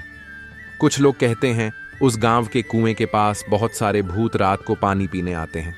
कुछ लोग बताते हैं कि एक दिन राहगीर उस कुएं में गिरकर मर गया था और उसकी आत्मा अब वहीं भटकती रहती है और कोई जाता है तो उसे मार डालती है। न जाने कितनी ही कथाएं उस कुएं को लेकर बनाई गई थीं, किंतु कोई भी व्यक्ति शाम के बाद उस रास्ते नहीं जाता और ना ही उस कुएं के पास। एक दिन की बात है, गांव में लोग आपस में उस कुएं को लेकर बात कर रहे थे। उसमें एक लोहार भी शामिल था। उसने सभी की बातों को काटते हुए कहा कि भूत नहीं होता और मैं भूत को नहीं मानता हूं। लोग उसे डांटने लगे और उसे भूत होने का यकीन दिलाने लगे, किंतु लोहार डटकर उनका सामना करने लगा और कहने लगा कि भूत नहीं होता, मैं उस कुएं के पास जाकर सबको साबित करूंगा। लोहार रात को उस कुएं के पास जाने के लिए तैयार हुआ। उसने अपने हाथ एक कुल्हाड़ी भी ले ली। वह कुएं की ओर चल पड़ा। रात बीत गई, लेकिन लोहार कभी नहीं आया। सवेरे उसका मृत शरीर कुएं में मिला। इसके बाद से भूत का डर पूरे गांव में लहर की तरह दौड़ गया। गांव के बच्चे अब शाम होते ही डर के मारे अपने माता पिता के पास पहुंच जाते। एक समय की बात है, एक फौजी अपने घर छुट्टी पर आया हुआ था। वह अपने बेटे को कहने लगा कि गांव के बाहर एक उनका मित्र रहता है, उनके वहां जाकर एक टोकरी ले आओ, सुबह हमें खेती के लिए जाना है। इस पर फौजी का बेटा अमृत डर से वहां जाने के लिए मना कर दिया। फौजी ने उसके डर का कारण जाना तो समझ में आया कि गांव में भूतों का भय है, जिसके कारण पूरा गांव रात के अंधेरे में बाहर ही नहीं निकलता। इस डर को अपने बेटे के जहन से दूर करने के लिए फौजी ने ठान लिया, क्योंकि वह फौजी का बेटा था और फौजी के सामने डर नाम की कोई चीज नहीं होती। फौजी ने एक टॉर्च लिया और अपने बेटे के साथ टहलने के लिए बाहर निकल गया। अमृत डरते डरते अपने पिता के पीछे हाथ पकड़कर चलता रहा। फौजी अपने बेटे को लेकर उसी कुएं के पास पहुंच गया, जहां की कहानियां सभी लोग सुनाया करते थे। फौजी ने चारों तरफ टॉर्च मारकर देखा, वहां पर कोई नहीं था। अमृत को उसने बोला, देखो यहां कोई है। लोग यूं ही डरते हैं और बच्चों को भी डराते हैं। किंतु दूसरे क्षण कुएं में से किसी के तेजी से चढ़ने उतरने की आवाज सुनाई दी। इस पर फौजी ने कुएं में टॉर्च मारकर देखा और अमृत को दिखाया, देखो कुछ नहीं, इसमें ढेर सारी पक्षियां हैं जो हमारे यहां मौजूद होने के कारण वह सतर्क हो रहे हैं। अब धीरे धीरे अमृत का भय टूटने लगा और उसने अपने पिता का हाथ छोड़ दिया। अमृत निडर होकर वहां घूमने लगा। उस दिन के बाद अमृत निडर हो गया था। वह रात को भी उस कुएं के पास चला जाया करता था। धीरे धीरे उसके गांव से उस भूत के भय का भी अंत हो गया। लोगों के सामने अब भूत की केवल कहानियां ही थीं। एक दिन एक महान विद्वान से मिलने के लिए एक राजा आए थे। राजा ने उस विद्वान से पूछा कि क्या इस दुनिया में ऐसा कोई व्यक्ति है जो बहुत महान हो लेकिन उसे दुनिया वाले नहीं जानते हो? विद्वान ने राजा से विनम्र भाव से मुस्कुराते हुए कहा, हम दुनिया के ज्यादातर महान लोगों को नहीं जानते हैं। दुनिया में ऐसे कई लोग हैं जो महान लोगों से भी कई ज्यादा महान हैं। राजा ने विद्वान से कहा, ऐसा कैसे संभव है? विद्वान ने कहा, मैं आपको ऐसे कई व्यक्तियों से मिलवाऊंगा। विद्वान राजा को लेकर एक गांव की ओर चल पड़े। रास्ते में कुछ दूरी पर पेड़ के नीचे एक बूढ़ा आदमी उनको मिला।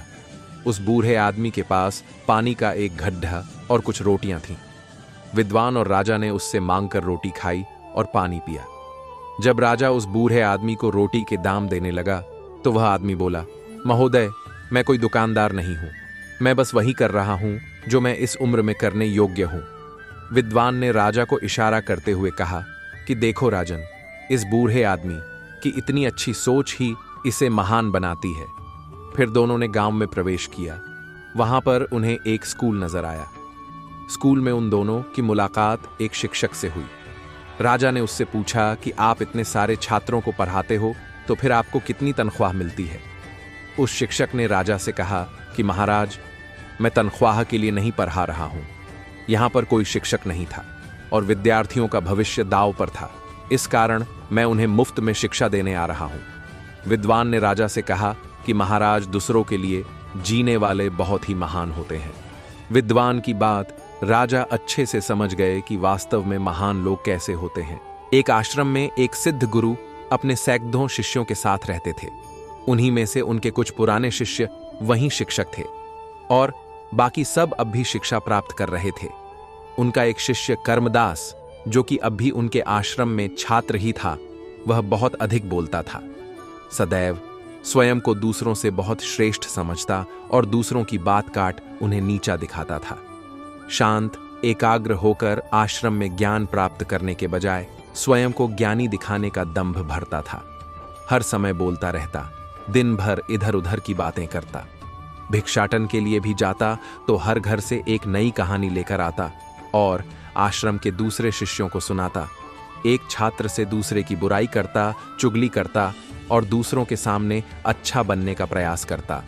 स्वयं को गुरु के सामने सबसे बुद्धिमान और उत्तम शिष्य साबित करने का प्रयास करता। यहां तक कि वह खुद को सभी शिक्षकों से अलग और श्रेष्ठ मानता था। उसका मानना था कि वह त्यागी है, इसलिए वह सर्वश्रेष्ठ है। वह ऐसा मानता क्योंकि अमीर घर से था। फिर भी आरामदायक और सुविधाओं से भरा जीवन छोड़ डहाच कर सत्य की खोज में निकल पड़ा था। पर कहते हैं ना, किसी में कितनी भी बुराई हो, कोई ना कोई अच्छाई अवश्य होती है। कर्मदास में भी मेहनत करने की क्षमता थी। वह बुद्धि से तेज था, बस अपनी क्षमताओं का उपयोग करना नहीं जानता था। एक दिन गुरु ने आश्रम के सभी शिक्षकों को बुलाकर कहा, आप सभी को अगले 1 माह के लिए कोई ना कोई संकल्प लेना है। इससे आपकी संकल्प शक्ति मजबूत होगी और आप में अद्भुत शक्ति का संचार होगा। आप सभी अपने सामर्थ्य के अनुसार कोई सा भी संकल्प ले सकते हैं। 1 माह से पूर्व जिसका भी संकल्प टूट जाए, वह अपनी दिनचर्या में वापस आ जाएं। सभी शिक्षकों ने अपनी शक्ति के अनुसार छोटे बड़े संकल्प लिए और गुरु को अपने अपने संकल्प के बारे में बताकर वहां से चले गए। लेकिन कर्मदास को यह बात अच्छी नहीं लगी। उसका मानना था कि संकल्प का अवसर केवल शिक्षकों को क्यों मिला, विद्यार्थियों को भी मिलना चाहिए था। गुरु मुस्कुराते हुए बोले, तो ठीक है। जिन भी विद्यार्थियों को लगता है कि उनकी संकल्प शक्ति मजबूत है, वह भी 1 महीने के लिए संकल्प ले सकते हैं। कर्मदास स्वयं को सबसे अलग और बड़ा दिखाना चाहता था। उसने गुरुदेव से कहा, हे गुरुदेव, आप ही बताइए, मुझे क्या संकल्प लेना चाहिए। तो गुरुदेव ने कहा, मेरे पास एक सुझाव है। तुम अपने शिक्षकों और मित्रों के पास जाओ और उनसे जाकर पूछो कि तुम्हें क्या संकल्प लेना चाहिए। क्या पता तुम्हें किसी ऐसे संकल्प के बारे में पता चल जाए जो तुम्हारे जीवन में कोई बहुत बड़ा परिवर्तन ले आए। गुरु की बात सुनकर वह अपने शिक्षकों और मित्रों से मिलकर वापस गुरु के पास आया और बोला, गुरुदेव, यहां कोई मेरा भला चाहता ही नहीं। ये लोग कहते हैं मौन रहने का संकल्प ले लो। गुरु ने पूछा, सबने यही कहा? तब कर्मदास ने हामी भरते हुए कहा, जी, लगभग सबने यही कहा। गुरु ने पूछा, पुत्र कर्मदास, क्या तुम ये कर पाओगे? कर्मदास ने कहा, जी, इसमें कौन सी बड़ी बात है, ये तो मैं आराम से कर लूंगा। मैं इसी का संकल्प ले लेता हूं आपके सामने गुरुदेव कि अब मैं आने वाले 1 महीने तक मौन रहूंगा। गुरुदेव ने उसे संकल्प पर अटल रहने का आशीर्वाद दिया और अपनी कुटिया की ओर चले गए। बाकी किसी छात्र ने संकल्प नहीं लिया। कर्मदास प्रफुल्लित हुआ जा रहा था कि अरे वाह, शिक्षकों के साथ केवल मैंने संकल्प लिया है, बाकी विद्यार्थियों से तो श्रेष्ठ हूं मैं। मेरा संकल्प तो पूरा भी हो जाएगा। देखते हैं कौन कौन से शिक्षक पूरा कर पाते हैं। यह सोचता हुआ वह भी विद्यार्थियों की कुटिया की ओर चला गया। पहले तो उसे चुप रहना बहुत आसान लग रहा था, फिर उसने एक दिन जैसे तैसे चुप रहकर काट लिया। लेकिन दूसरे दिन से उसके मन में ना बोलने का बोझ बढ़ने लगा। तीसरे दिन उसे भारीपन महसूस होने लगा और चौथे दिन उसके अंदर एक अजीब सी बेचैनी होने लगी, क्योंकि आश्रम में सभी एक दूसरे से बात कर रहे थे। वह भी अपना पक्ष उनके सामने रखना चाहता था, उनकी बोलती बंद कर देना चाहता था, लेकिन उसका संकल्प उसके आगे आ रहा था। उसका सर फटा जा रहा था, उसका खाने पीने का मन नहीं कर रहा था, बस बोलना चाहता था। अपनी परेशानी का हल ढूंढने वह गुरु के पास पहुंचा। गुरु के पास पहुंचकर उनके सामने बैठ लिखकर उन्हें बताया कि गुरुदेव, मैं बोलना चाहता हूं, मुझसे रहा नहीं जा रहा, मैं क्या करूं? क्या मैं संकल्प तोड़ दूं? गुरु मुस्कुराकर बोले, संकल्प तो तोड़ने के लिए ही होते हैं, तो तुम तोड़ डाच सकते हो, परंतु जो अपने संकल्प को पूरा कर लेता है वही अपनी आंतरिक शक्ति और जागृति की राह पर आगे बढ़ जाता है। बाकी संकल्प तुम्हारा है, उसे रखना या तो दाहना तुम्हारे हाथ में है। काफी विचार करने के बाद कर्मदास ने अपने गुरु से कहा, मैं संकल्प तो नहीं तोड़ना चाहता, मैं इसे पूर्ण करूंगा। समुद्र के किनारे एक मछुआरा रहता था। लोग हैरान थे कि वह इतनी जल्दी और इतनी बड़ी मछली कैसे पकड़ डाट लेता है, लेकिन हर रोज वह कुछ अजीब काम करता था। वह छोटी छोटी मछलियों को तो अपने पास रख लेता था, लेकिन बद्धी मछलियों को वापस समुद्र में फेंक देता था। एक दिन उसे देखने वालों ने उसके पास आकर उससे पूछ ही लिया कि आप इतनी बड़ी मछली को वापस समुद्र में क्यों फेंक देते हो?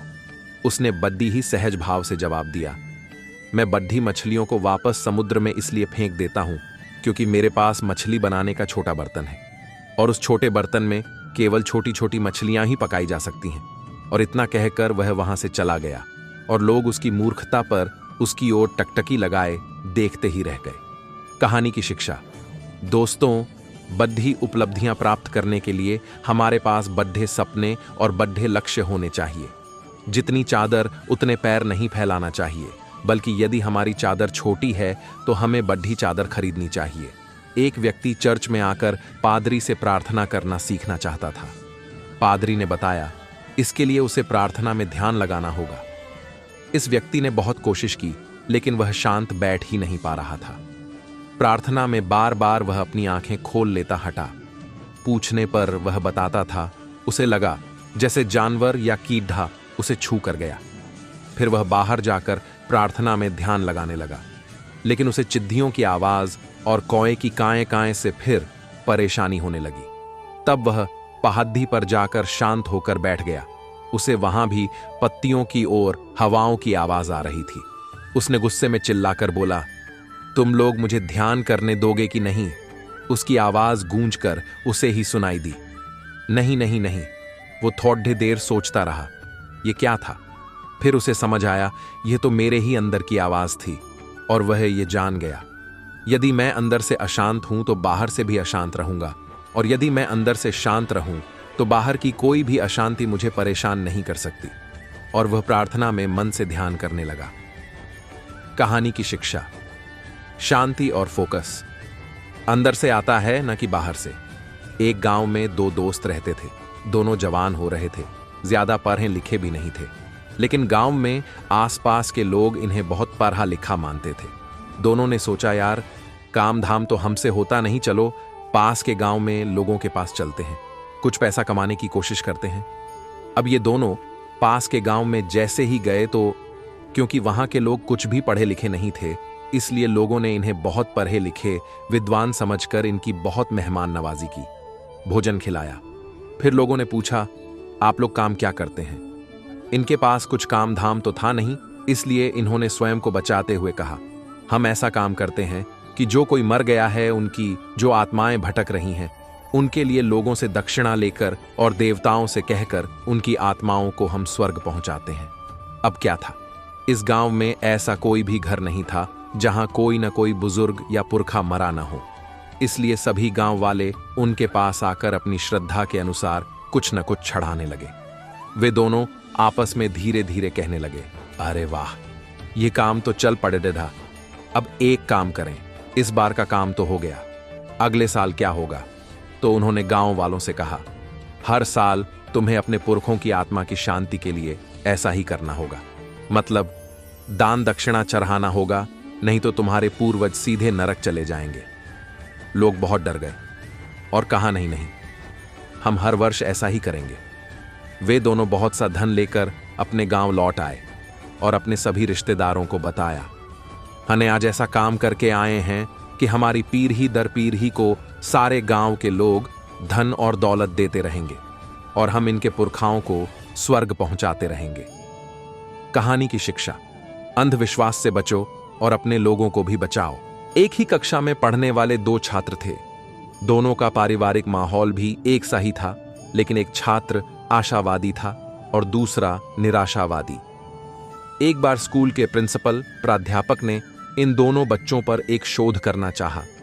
उसने दोनों को अलग अलग अंधेरे कमरों में रखा। निराशावादी के कमरे में खिलौने थे और तमाम सुविधाओं को रखा गया था, लेकिन आशावादी को एक ऐसे कमरे में रखा गया जहां घोड्डे की लीद से भरा हुआ था। वहां केवल बदबू ही बदबू थी और कुछ भी सुविधाएं नहीं थीं। दोनों से कहा गया, जो भी उन कमरों में तुम्हें मिलेगा वो तुम्हारा इनाम होगा। लगभग 1 घंटे के बाद दोनों कमरों की रोशनी की गई, लाइट चालू की गई, तो क्या देखा गया कि निराशावादी लड्ढ का बद्धा ही उदास था, आंखों में आंसू थे और अपने खिलौनों और सुविधाओं को पाकर भी कुढ़ कुढ़ा रहा था। लेकिन जब उस आशावादी का कमरा खोला गया और लाइट की गई तो क्या देखा, वह बहुत ही खुशी से उन घुद्दे की लीद को तेजी हटा रहा था, जैसे कुछ खोज रहा हो। सभी ने आश्चर्य से पूछा, अरे तुम्हें यह देखकर गुस्सा नहीं आया? उसने कहा, मुझे मूर्ख मत बनाओ, मैं जानता हूं यदि यहां इतनी घुड्डे की लीद है तो यहां घोड़ा भी जरूर होगा। मैं उसी घोड़े को अंधेरे में खोज रहा था। कहानी का मोरल। आशावादी जीवन खुलकर आनंद से जीते हैं, उसी समय निराशावादी हमेशा संदेह में और निराशा में जीवन काटते हैं। इसलिए आप खुलकर भरपूर जीवन जिएं। पिछले दिनों मुझसे एक परिवार मिला। उस परिवार में जो पति था वह बहुत परेशान था। उसकी परेशानी के अनेक कारण थे, लेकिन जो मुख्य कारण था वो था उसकी नौकरी। वह एक प्राइवेट फैक्ट्री में काम करता था। उस फैक्ट्री का मैनेजर इसे बहुत परेशान करता था। तनख्वाह भी ज्यादा नहीं थी, बस इतनी कि घर का खर्च रो धो के चल रहा था। यह व्यक्ति कोई अपना काम या छोटा व्यापार करना चाहता था, लेकिन उसकी पत्नी उसे ऐसा करने से रोक रही थी, इस डर से कि कहीं असफल हो गए तो दोनों ओर से जाएंगे, मतलब नौकरी भी और व्यापार भी। इसी कारण कई महीनों से दोनों के बीच बन नहीं रही थी। इस व्यक्ति को देखकर मुझे उस बूढ़े कुत्ते की कहानी याद आई, जो एक रिटायर फौजी के पास था और सुबह से बड़ी ही अजीब सी आवाजें निकाल रहा था। किसी ने फौजी से पूछा, ये ऐसा क्यों कर रहा है? तब फौजी ने जवाब दिया, यह जहां बैठा है वहां एक आधी कील निकली हुई है जो इसे चुभ रही है। तो उस पूछने वाले व्यक्ति ने कहा, तो फिर यह कुत्ता वहां से हट क्यों नहीं जाता? तब फौजी ने कहा, अभी वह कील इसे पूरी रीति से घुसी नहीं है। कहानी का मोरल, बहुत से लोग जानते हैं कि उनके जीवन में लाभ कहां है, लेकिन वे कष्ट में पड्डीढ़े पड्डे कराहते रहते हैं, लेकिन कुछ करने का निर्णय नहीं लेते। एक जेलीफिश कभी कभी एक घोंघे स्नेल को निगल जाती है। वह घोंघा अपने कार्डिडीडीएचए कवच के साथ जेलीफिश के अंदर भी एकदम सुरक्षित और जिंदा रहता है। जिंदा रहने के लिए वह रोज थोड़ा थोड़ा जेलीफिश को अंदर से खाता रहता है और तब तक बढ़ता रहता है जब तक वह पूरी जेलीफिश को खा नहीं लेता और जेलीफिश का अंत नहीं हो जाता। सवाल यह है, क्या जेलीफिश ने जानबूझकर अपना विनाश चुना था? शायद नहीं। उसने जानबूझकर ऐसा किया या नहीं, इससे कोई फर्क नहीं पड़ता। जेलीफिश का नष्ट होना कोई घटना नहीं, बल्कि यह एक निरंतर प्रक्रिया है। कहानी का मोरल, हमारे जीवन में भी किए गए लगातार गलत फैसले हमें सर्वनाश की ओर ले जाते हैं। हमारी बुरी आदतें और बुरे स्वभाव अंदर ही अंदर हमें खोखला करते रहते हैं। एक बहुत बड्ढे और धनी किसान के पास एक बहुत ही मेहनती मजदूर कार्य करता था। किसान का आलू का बहुत ही बड्ढा खेत था जिसमें अनेक मजदूर काम किया करते थे। वह मजदूर मेहनती भी था और ईमानदार भी। इस कारण उसकी कड़ी मेहनत को देखते हुए उसके मालिक मतलब किसान ने उसे सभी मजदूरों के ऊपर सुपरवाइजर बना दिया। अब इस सुपरवाइजर होने के नाते उसका काम यह हो गया था कि अब उसे निर्णय लेना था कि इन तमाम आलूओं को 3 भागों में बांटना था। पहला, सबसे अच्छे बढ़िया आलू, दूसरा कुछ मध्यम वाले आलू और तीसरा सबसे बेकार आलू। यह काम देकर धनी किसान वहां से चला गया। लेकिन यह मजदूर जो अब सुपरवाइजर बन चुका था, वह सुबह से शाम तक वहीं आलूओं के ढेर के पास बैठा रहा, लेकिन किसी एक आलू को भी वह अलग अलग नहीं कर पाया। वह एक अच्छा मजदूर जरूर था, लेकिन कभी उसने निर्णय लेना नहीं सीखा था। वह लोगों के नीचे काम तो ईमानदारी के साथ कर सकता था, लेकिन फैसला नहीं ले सकता था। शाम को जब उसका मालिक उसके पास आया और पूछा, अरे तुमने लोगों से काम क्यों नहीं करवाया? इन आलूओं को अलग अलग क्यों नहीं करवाया? तो उसने जवाब दिया, मैं असमंजस में हूं कि कौन से आलू को अच्छा कहूं, कौन से को खराब। मैं फैसला नहीं ले पा रहा हूं। कहानी की शिक्षा, ठीक बिल्कुल इसी कहानी की तरह लोग अपने जीवन का निर्णय इसलिए नहीं ले पाते क्योंकि वो फैसले लेने से डरते रहते हैं। वो एक मजदूर तो बन सकते हैं, लेकिन फैसला लेने वाला नहीं। फैसले लेना कठिन होता है, लेकिन उसका परिणाम बहुत ही सुखद और आनंद देने वाला होता है। फैसले लेने में देर नहीं करनी चाहिए। क्या होगा, या तो फैसला गलत होगा या सही। यदि सही हुआ तो बहुत बढ़िया, यदि गलत हुआ तो एक सीख मिलेगी और उसके बाद उस फैसले को सही कर लिया जाएगा। लेकिन यदि फैसला ही नहीं लिया गया तो यह वास्तव में एक बहुत ही गलत फैसला होगा। ये कहानी मुझे बहुत प्रिय है। एक बार 2 मेंढक जो कि दोस्त थे, उन्होंने विचार किया कि चलो गांव के तालाब से शहर के तालाब की ओर जाएंगे। ऐसा विचार करके वे दोनों शहर जाने वाले ट्रक में उछलकर कूदकर चढ़ना चाहा, लेकिन उस ट्रक में दूध के बड्ढे बड्ढे केन बर्तन रखे हुए थे जिन पर दूध भरा हुआ था। इस कारण वे दोनों मेंढक दूध में जा गिरे। अब उन्हें समझ में नहीं आ रहा था क्या करें। वे दोनों अलग अलग बर्तनों में गिरे थे तो आपस में एक दूसरे को बचाने के लिए सहायता के लिए चिल्ला रहे थे, लेकिन ट्रक शहर की ओर चल पड्डी था। एक मेंढक ने सोचा, अब मैं किसी भी रीति से इससे बच नहीं सकता क्योंकि मुझे तो पानी में तैरना आता है, दूध में नहीं। इसलिए वह थोड़े ही देर में दूध में डूबकर मर गया। लेकिन उसी समय दूसरा मेंढक ने सोचा, पानी हो या दूध, मैं जब तक तैरता रहूंगा जब तक मेरे अंदर जान है। और वह हाथ पैर मारता रहा, तैरता रहा, और बहुत देर तक हाथ पैर चलाने से ऊपर का दूध में मक्खन मथ कर ऊपर आने लगा और मेंढक को एक सहारा मिला और वह उस मक्खन में कदम रखकर उछलकर बाहर निकल पड्ढा और अपनी जान बचा लिया। कहानी की शिक्षा, मुश्किलें जीवन का हिस्सा है। जब तक हमें इस धरती पर रहने का सौभाग्य मिला है उन बाधाओं और चुनौतियों के साथ लगातार जूझने की कीमत चुकानी होगी। यदि हम हार न माने और हाथ पैर चलाते रहे, मतलब कठिन परिश्रम करते रहे, तो सफलता अवश्य मिलेगी। एक जेलीफिश कभी कभी एक घोंघे स्नेल को निगल जाती है। वह घोंघा अपने KDDA कवच के साथ जेलीफिश के अंदर भी एकदम सुरक्षित और जिंदा रहता है। जिंदा रहने के लिए वह रोज थोड़ा थोड़ा जेलीफिश को अंदर से खाता रहता है और तब तक बरहता रहता है जब तक वह पूरी जेलीफिश को खा नहीं लेता और जेलीफिश का अंत नहीं हो जाता। सवाल यह है, क्या जेलीफिश ने जानबूझकर अपना विनाश चुना था? शायद नहीं। उसने जानबूझकर ऐसा किया या नहीं, इससे कोई फर्क नहीं पड़ता। जेलीफिश का नष्ट होना कोई घटना नहीं, बल्कि यह एक निरंतर प्रक्रिया है। कहानी का मोरल, हमारे जीवन में भी किए गए लगातार गलत फैसले हमें सर्वनाश की ओर ले जाते हैं। हमारी बुरी आदतें और बुरे स्वभाव अंदर ही अंदर हमें खोखला करते रहते हैं। एक बहुत बड्ढे और धनी किसान के पास एक बहुत ही मेहनती मजदूर कार्य करता था। किसान का आलू का बहुत ही बद्दा खेत था जिसमें अनेक मजदूर काम किया करते थे। वह मजदूर मेहनती भी था और ईमानदार भी।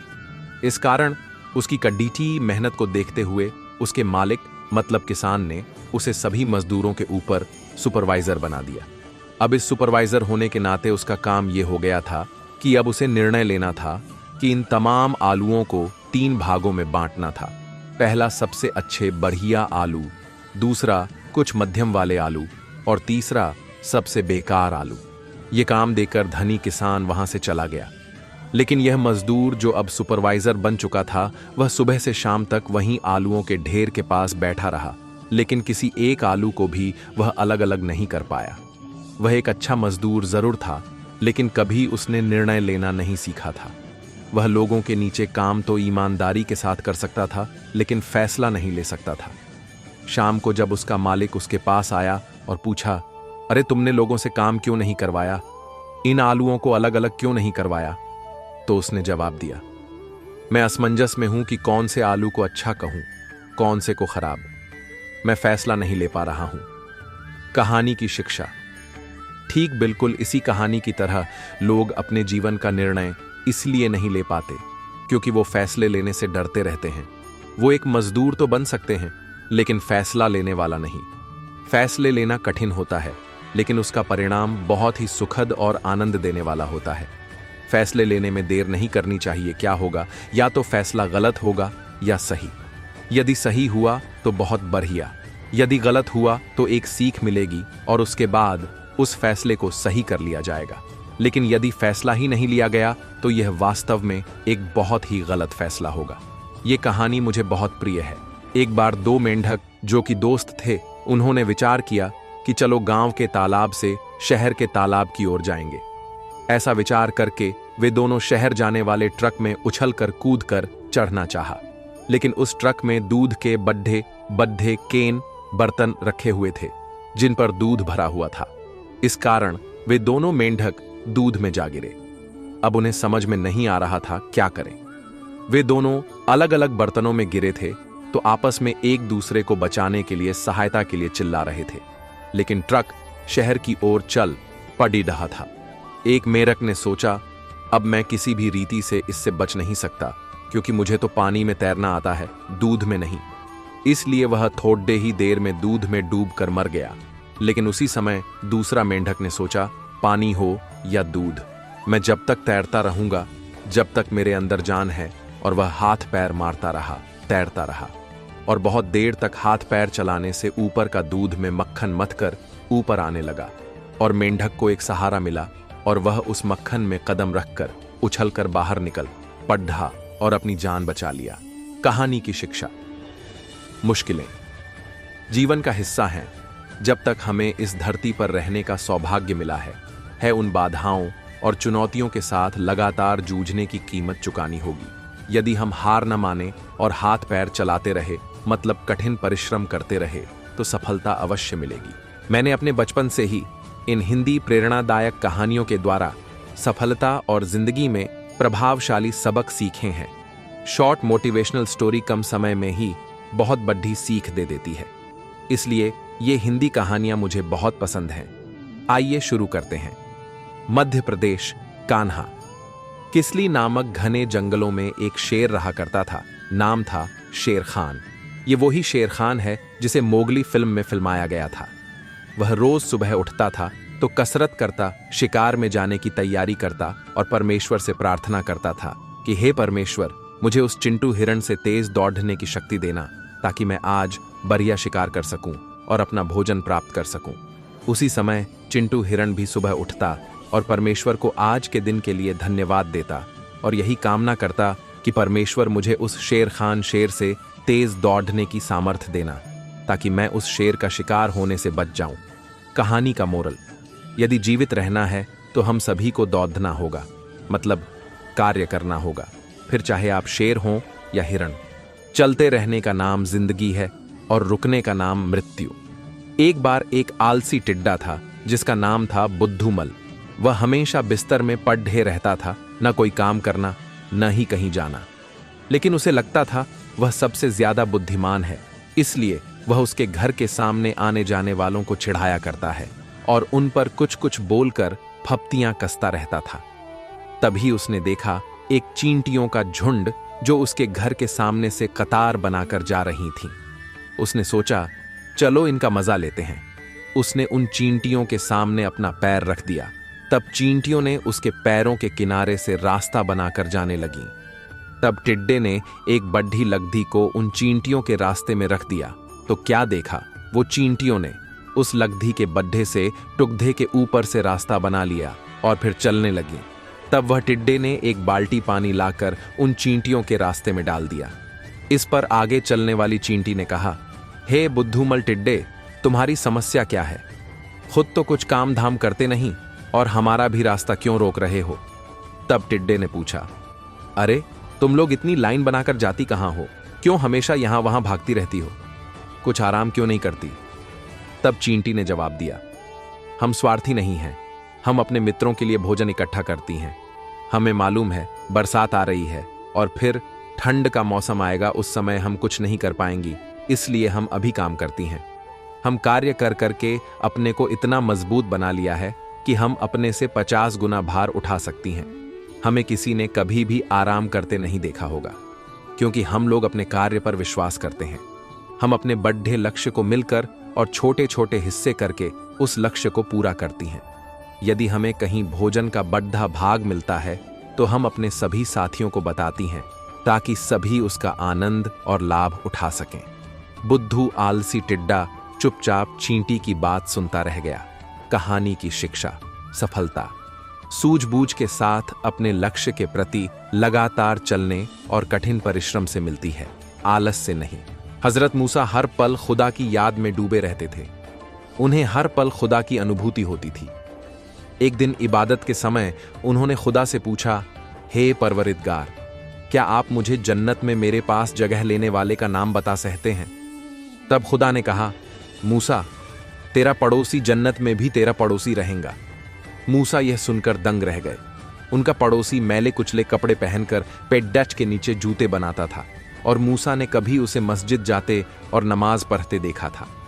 उन्होंने सोचा कि जब खुदा ही यह कह रहे हैं तो उसमें कुछ खास बात जरूर होंगी। एक दिन मूसा उससे मिलने उसके झोपड़ी पहुंचे। वह जूते बनाने वाला व्यक्ति अपना सामना समेटकर झोपड़ी में घुस ही रहा था। तभी उसने हजरत मूसा को देखा और बोला, आप मेरे घर पर आए, इसके लिए मैं आपका शुक्रगुजार हूं। आप कुछ देर बैठ जाइए, मैं आपकी सेवा में उपस्थित होता हूं। इतना कहकर वह व्यक्ति अपनी झोपड़ी में घुस गया और कुछ देर तक बाहर नहीं आया तो हजरत मूसा ने झोपड़ी में झाकर देखा कि वह व्यक्ति बिस्तर पर ही अपनी बूढ़ी मां को रुई के फाहे से दूध पिला रहा होता है। दूध पीते पीते मां नींद आती और वह सो जाती है। तभी वह व्यक्ति अपनी मां के पांव दबाने लगता है।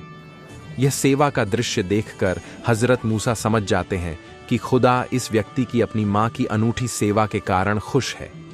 तभी हजरत मूसा दरवाजा खोलकर अंदर गए और बोले, मां, तेरे बेटे को खुदा ने तेरी अनूठी सेवा के कारण जन्नत का हकदार बना दिया है।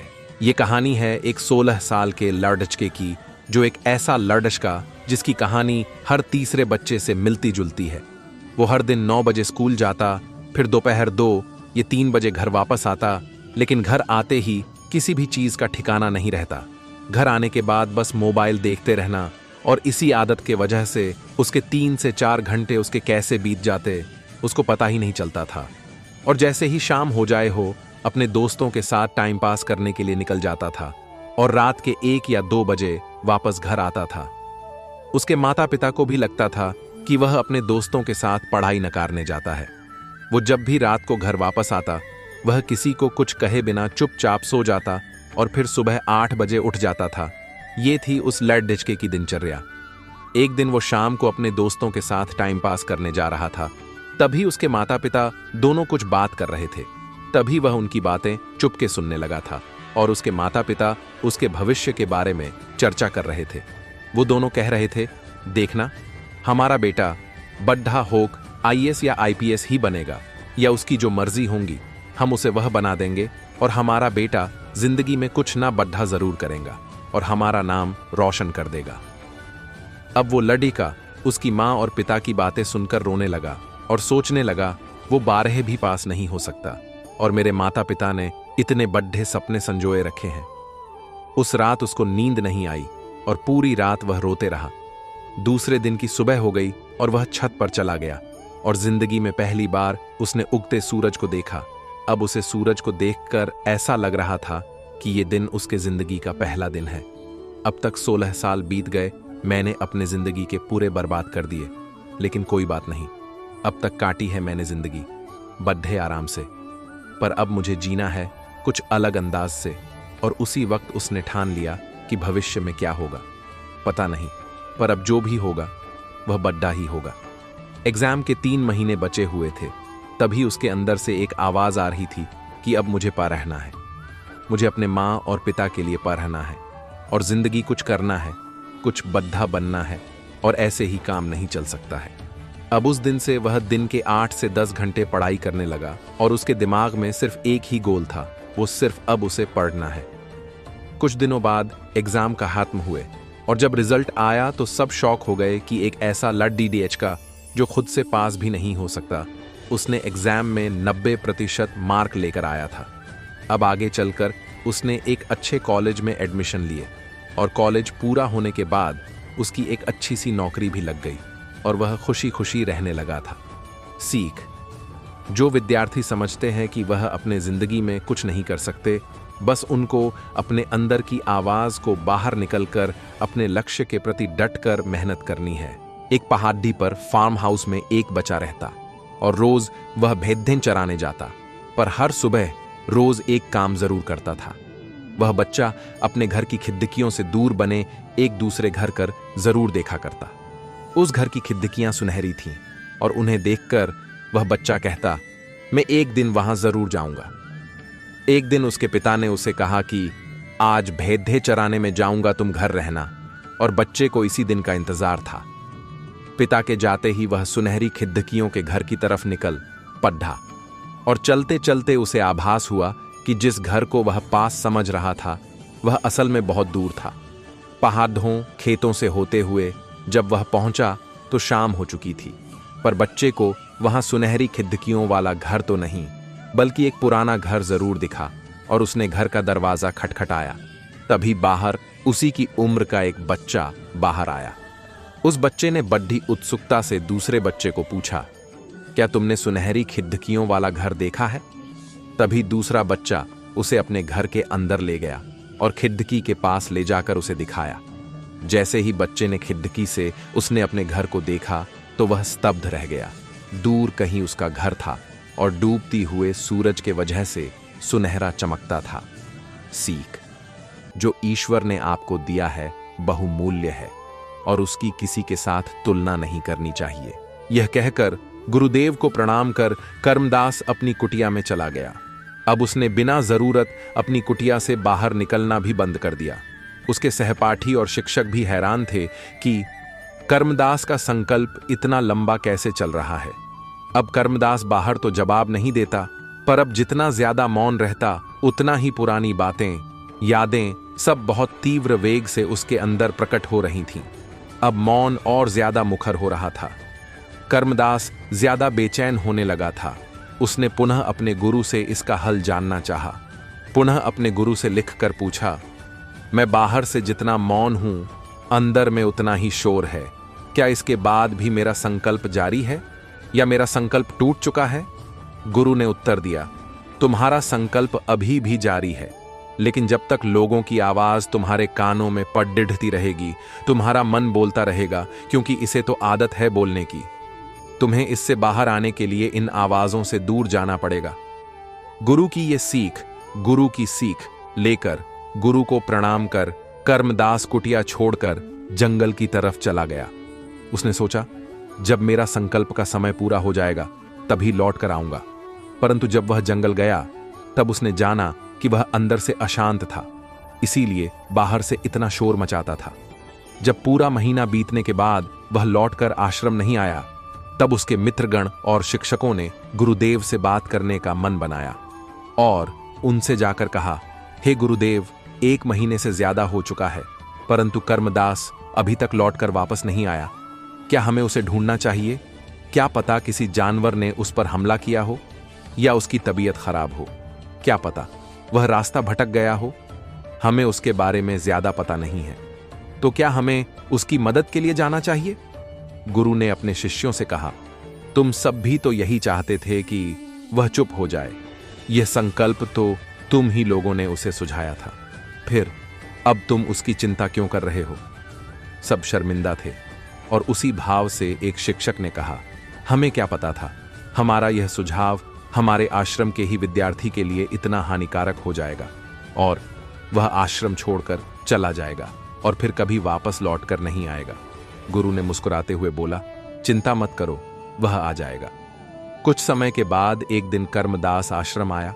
उसके मित्रों ने उसे घेर लिया और उससे बातें करने लगे। यह क्या, कर्मदास तो सबसे घुल मिलकर प्रेम पूर्वक बातें कर रहा था। न किसी का उपहास, न किसी से आगे निकलने की होड़, न किसी से बड़ा बनने की चाहत। उसे देखकर लग रहा था मानो वह बदल सा गया हो। अपने मित्रों से बात करके वह अपने शिक्षक गण के पास गया। उन्हें भी चरण स्पर्श प्रणाम कर उनके हालचाल पूछे और उनसे प्रेम पूर्वक बातें कर अपने गुरुदेव से मिलने चला गया। गुरुदेव के सामने हाथ जोड़कर उसने कहा, हे गुरुदेव, मैं जंगल से वापस आ चुका हूं और मुझे आपसे अपने संकल्प के बारे में बात करनी है। गुरुदेव ने कहा, हाँ ठीक है, परंतु अभी मेरा विश्राम करने का समय हो रहा है। विश्राम के बाद मैं तुमसे बात करता हूं। यह कहकर गुरु अपने कुटिया में चले गए। कर्मदास भी विद्यार्थियों की कुटिया की तरफ चला गया। यह सब देख रहे एक शिक्षक ने गुरु से पूछा, हे गुरुदेव, अपराध क्षमा कीजिएगा, परंतु आपने कर्मदास से बात क्यों नहीं की? वह इतने महीनों बाद आया है, हमें उसकी इतनी चिंता थी और वह आपसे कुछ आवश्यक बातें करना चाहता था, फिर आपने उसकी बात टाल क्यों दी? गुरुदेव ने मुस्कुराते हुए कहा, यही तो उसकी परीक्षा है। क्या वह सच में मुझसे मिलने के लिए शांत रह पाएगा या फिर मेरे मना कर देने से उसके अंदर की अशांति फिर से जाग जाएगी? देखते हैं। यह बोलकर गुरु विश्राम करने लगे। कुछ समय पश्चात जब विश्राम करके जागे, तब उन्होंने कर्मदास को बुलाया और पूछा, हाँ बताओ पुत्र, तुम क्या बताना चाहते थे? कर्मदास ने हाथ जोड़कर कहा, गुरुदेव, मुझे तो नहीं पता कि मेरा संकल्प पूरा हुआ या नहीं। इसी बारे में आपसे चर्चा करना चाहता था। जब मैं यहां से जंगल गया तब मेरे बाहर तो बहुत ही शांति हो गई, परंतु मेरे अंदर का शोर बढ़ता गया, जिससे मैं बहुत परेशान होने लगा और फिर मैं जोर जोर से चिल्लाने लगा, परंतु शोर कम नहीं हुआ। कुछ समय बाद जब मैंने उस शोर को सुनना शुरू किया, तब जाना कि जो शोर मैं बाहर मचाता था वह शोर मेरे अंदर रहता था। मेरे अंदर की कमियां, अज्ञानता और इनकी वजह से पनपी असुरक्षा की भावनाओं ने मुझे अशांत कर दिया था। मैं अपनी कमियों को सुधारने और अपने ज्ञानवर्धन करने के बजाय उसे दबाता था और अपने मौखिक शक्ति से जीतना चाहता था। बातों के बल पर मैं सारी चीजें जीतना चाहता था। यही मेरी गलती थी। जब मैंने अपने अंदर के शोर को समझना शुरू किया और उसे शांत करना शुरू किया, तब मैं समझ पाया कि ना मुझे मौन रहने की आवश्यकता है और ना ही मुझे वाचाल रहने की आवश्यकता है। मुझे केवल सम्यक रहने की आवश्यकता है। जितनी आवश्यकता है उतना ही बोलना चाहिए, अन्यथा चुप रहना चाहिए। अब आप मुझे बताएं कि क्या मेरा संकल्प टूट गया या मेरा संकल्प पूर्ण हुआ? गुरु ने मुस्कुराते हुए कहा, पुत्र, यदि तुम 1 महीने तक बिना कुछ बोले चुप रहते और मुझसे कोई प्रश्न भी ना करते और अपनी यात्रा में आगे भी ना बढ़ते, तब भी तुम्हारा संकल्प पूरा हो जाता। परंतु उस संकल्प के पीछे की योजना सिद्ध नहीं हो पाती। परंतु तुमने जंगल जाकर अपने लिए मार्ग भी स्वयं बनाया और उससे स्वयं सिद्ध किया। मैं प्रसन्न हूं कि तुम्हारा संकल्प भी पूरा हो गया और उसके पीछे की योजना भी सिद्ध हो गई। कर्मदास यह सुनकर आनंद से भर गया। उसके चेहरे की मंद मुस्कान सब व्यक्त कर रही थी। फिर गुरु ने कहा, अब मैं चाहता हूं कि मैं इस आश्रम के सभी लोगों से बात करूं, उन सबको बुला लाओ। कर्मदास जाकर सारे शिक्षकों और विद्यार्थियों को इकट्ठा कर लाया। उन सब ने गुरु को चरण स्पर। एक शख्स एक पेड़ के नीचे बैठा था। तभी पेड़ से नीचे एक कोकून आकर गिरा और उसमें से नन्ही तितली बाहर आने की कोशिश कर रही थी। ये सब वह व्यक्ति घंटों बैठे उसे देखते रहा। कुछ देर बाद उससे रहा नहीं गया तो उसने तितली की मदद करने की सोची। तभी उसके पास एक कैंची थी तो उसने कोकून के एक हिस्से को काट दिया ताकि तितली आसानी से बाहर आ सके। पर तितली तो बाहर आ गई, लेकिन वह अविकसित थी। तितली बिना एक पंख के और उसका पीछे का हिस्सा कुछ फूल गया था। पर अब तो वह तितली कभी उड़ नहीं सकती थी, क्योंकि उस व्यक्ति ने जब उस तितली को बाहर निकाला तो यह सोचा नहीं कि संघर्ष भी जीवन की नेक प्रक्रिया है। उसने तितली की मदद करके उसके संघर्ष को ही समाप्त कर दिया और ऐसा करके उसने तितली का जीवन हमेशा के लिए बर्बाद कर दिया, क्योंकि संघर्ष हमारी ताकत को बढ़ाता है और हमारे बच्चे भी तितली की तरह ही हैं। सीख, संघर्ष भी जीवन का एक हिस्सा है और वही हमें संपूर्णता देता है। शादी के बाद बेटी घर लौटी और अपने पिता से शिकायत करने लगी कि जीवन के इस संघर्ष को वह सहन नहीं कर पाएंगी। पिता शांत भाव से अपनी बेटी की बातें सुन रहे थे और वह पेशे रसोइये थे। पिता अपनी बेटी को रसोई में ले आए और पानी से भरे 3 बर्तनों को तेज आंच पर रख दिया।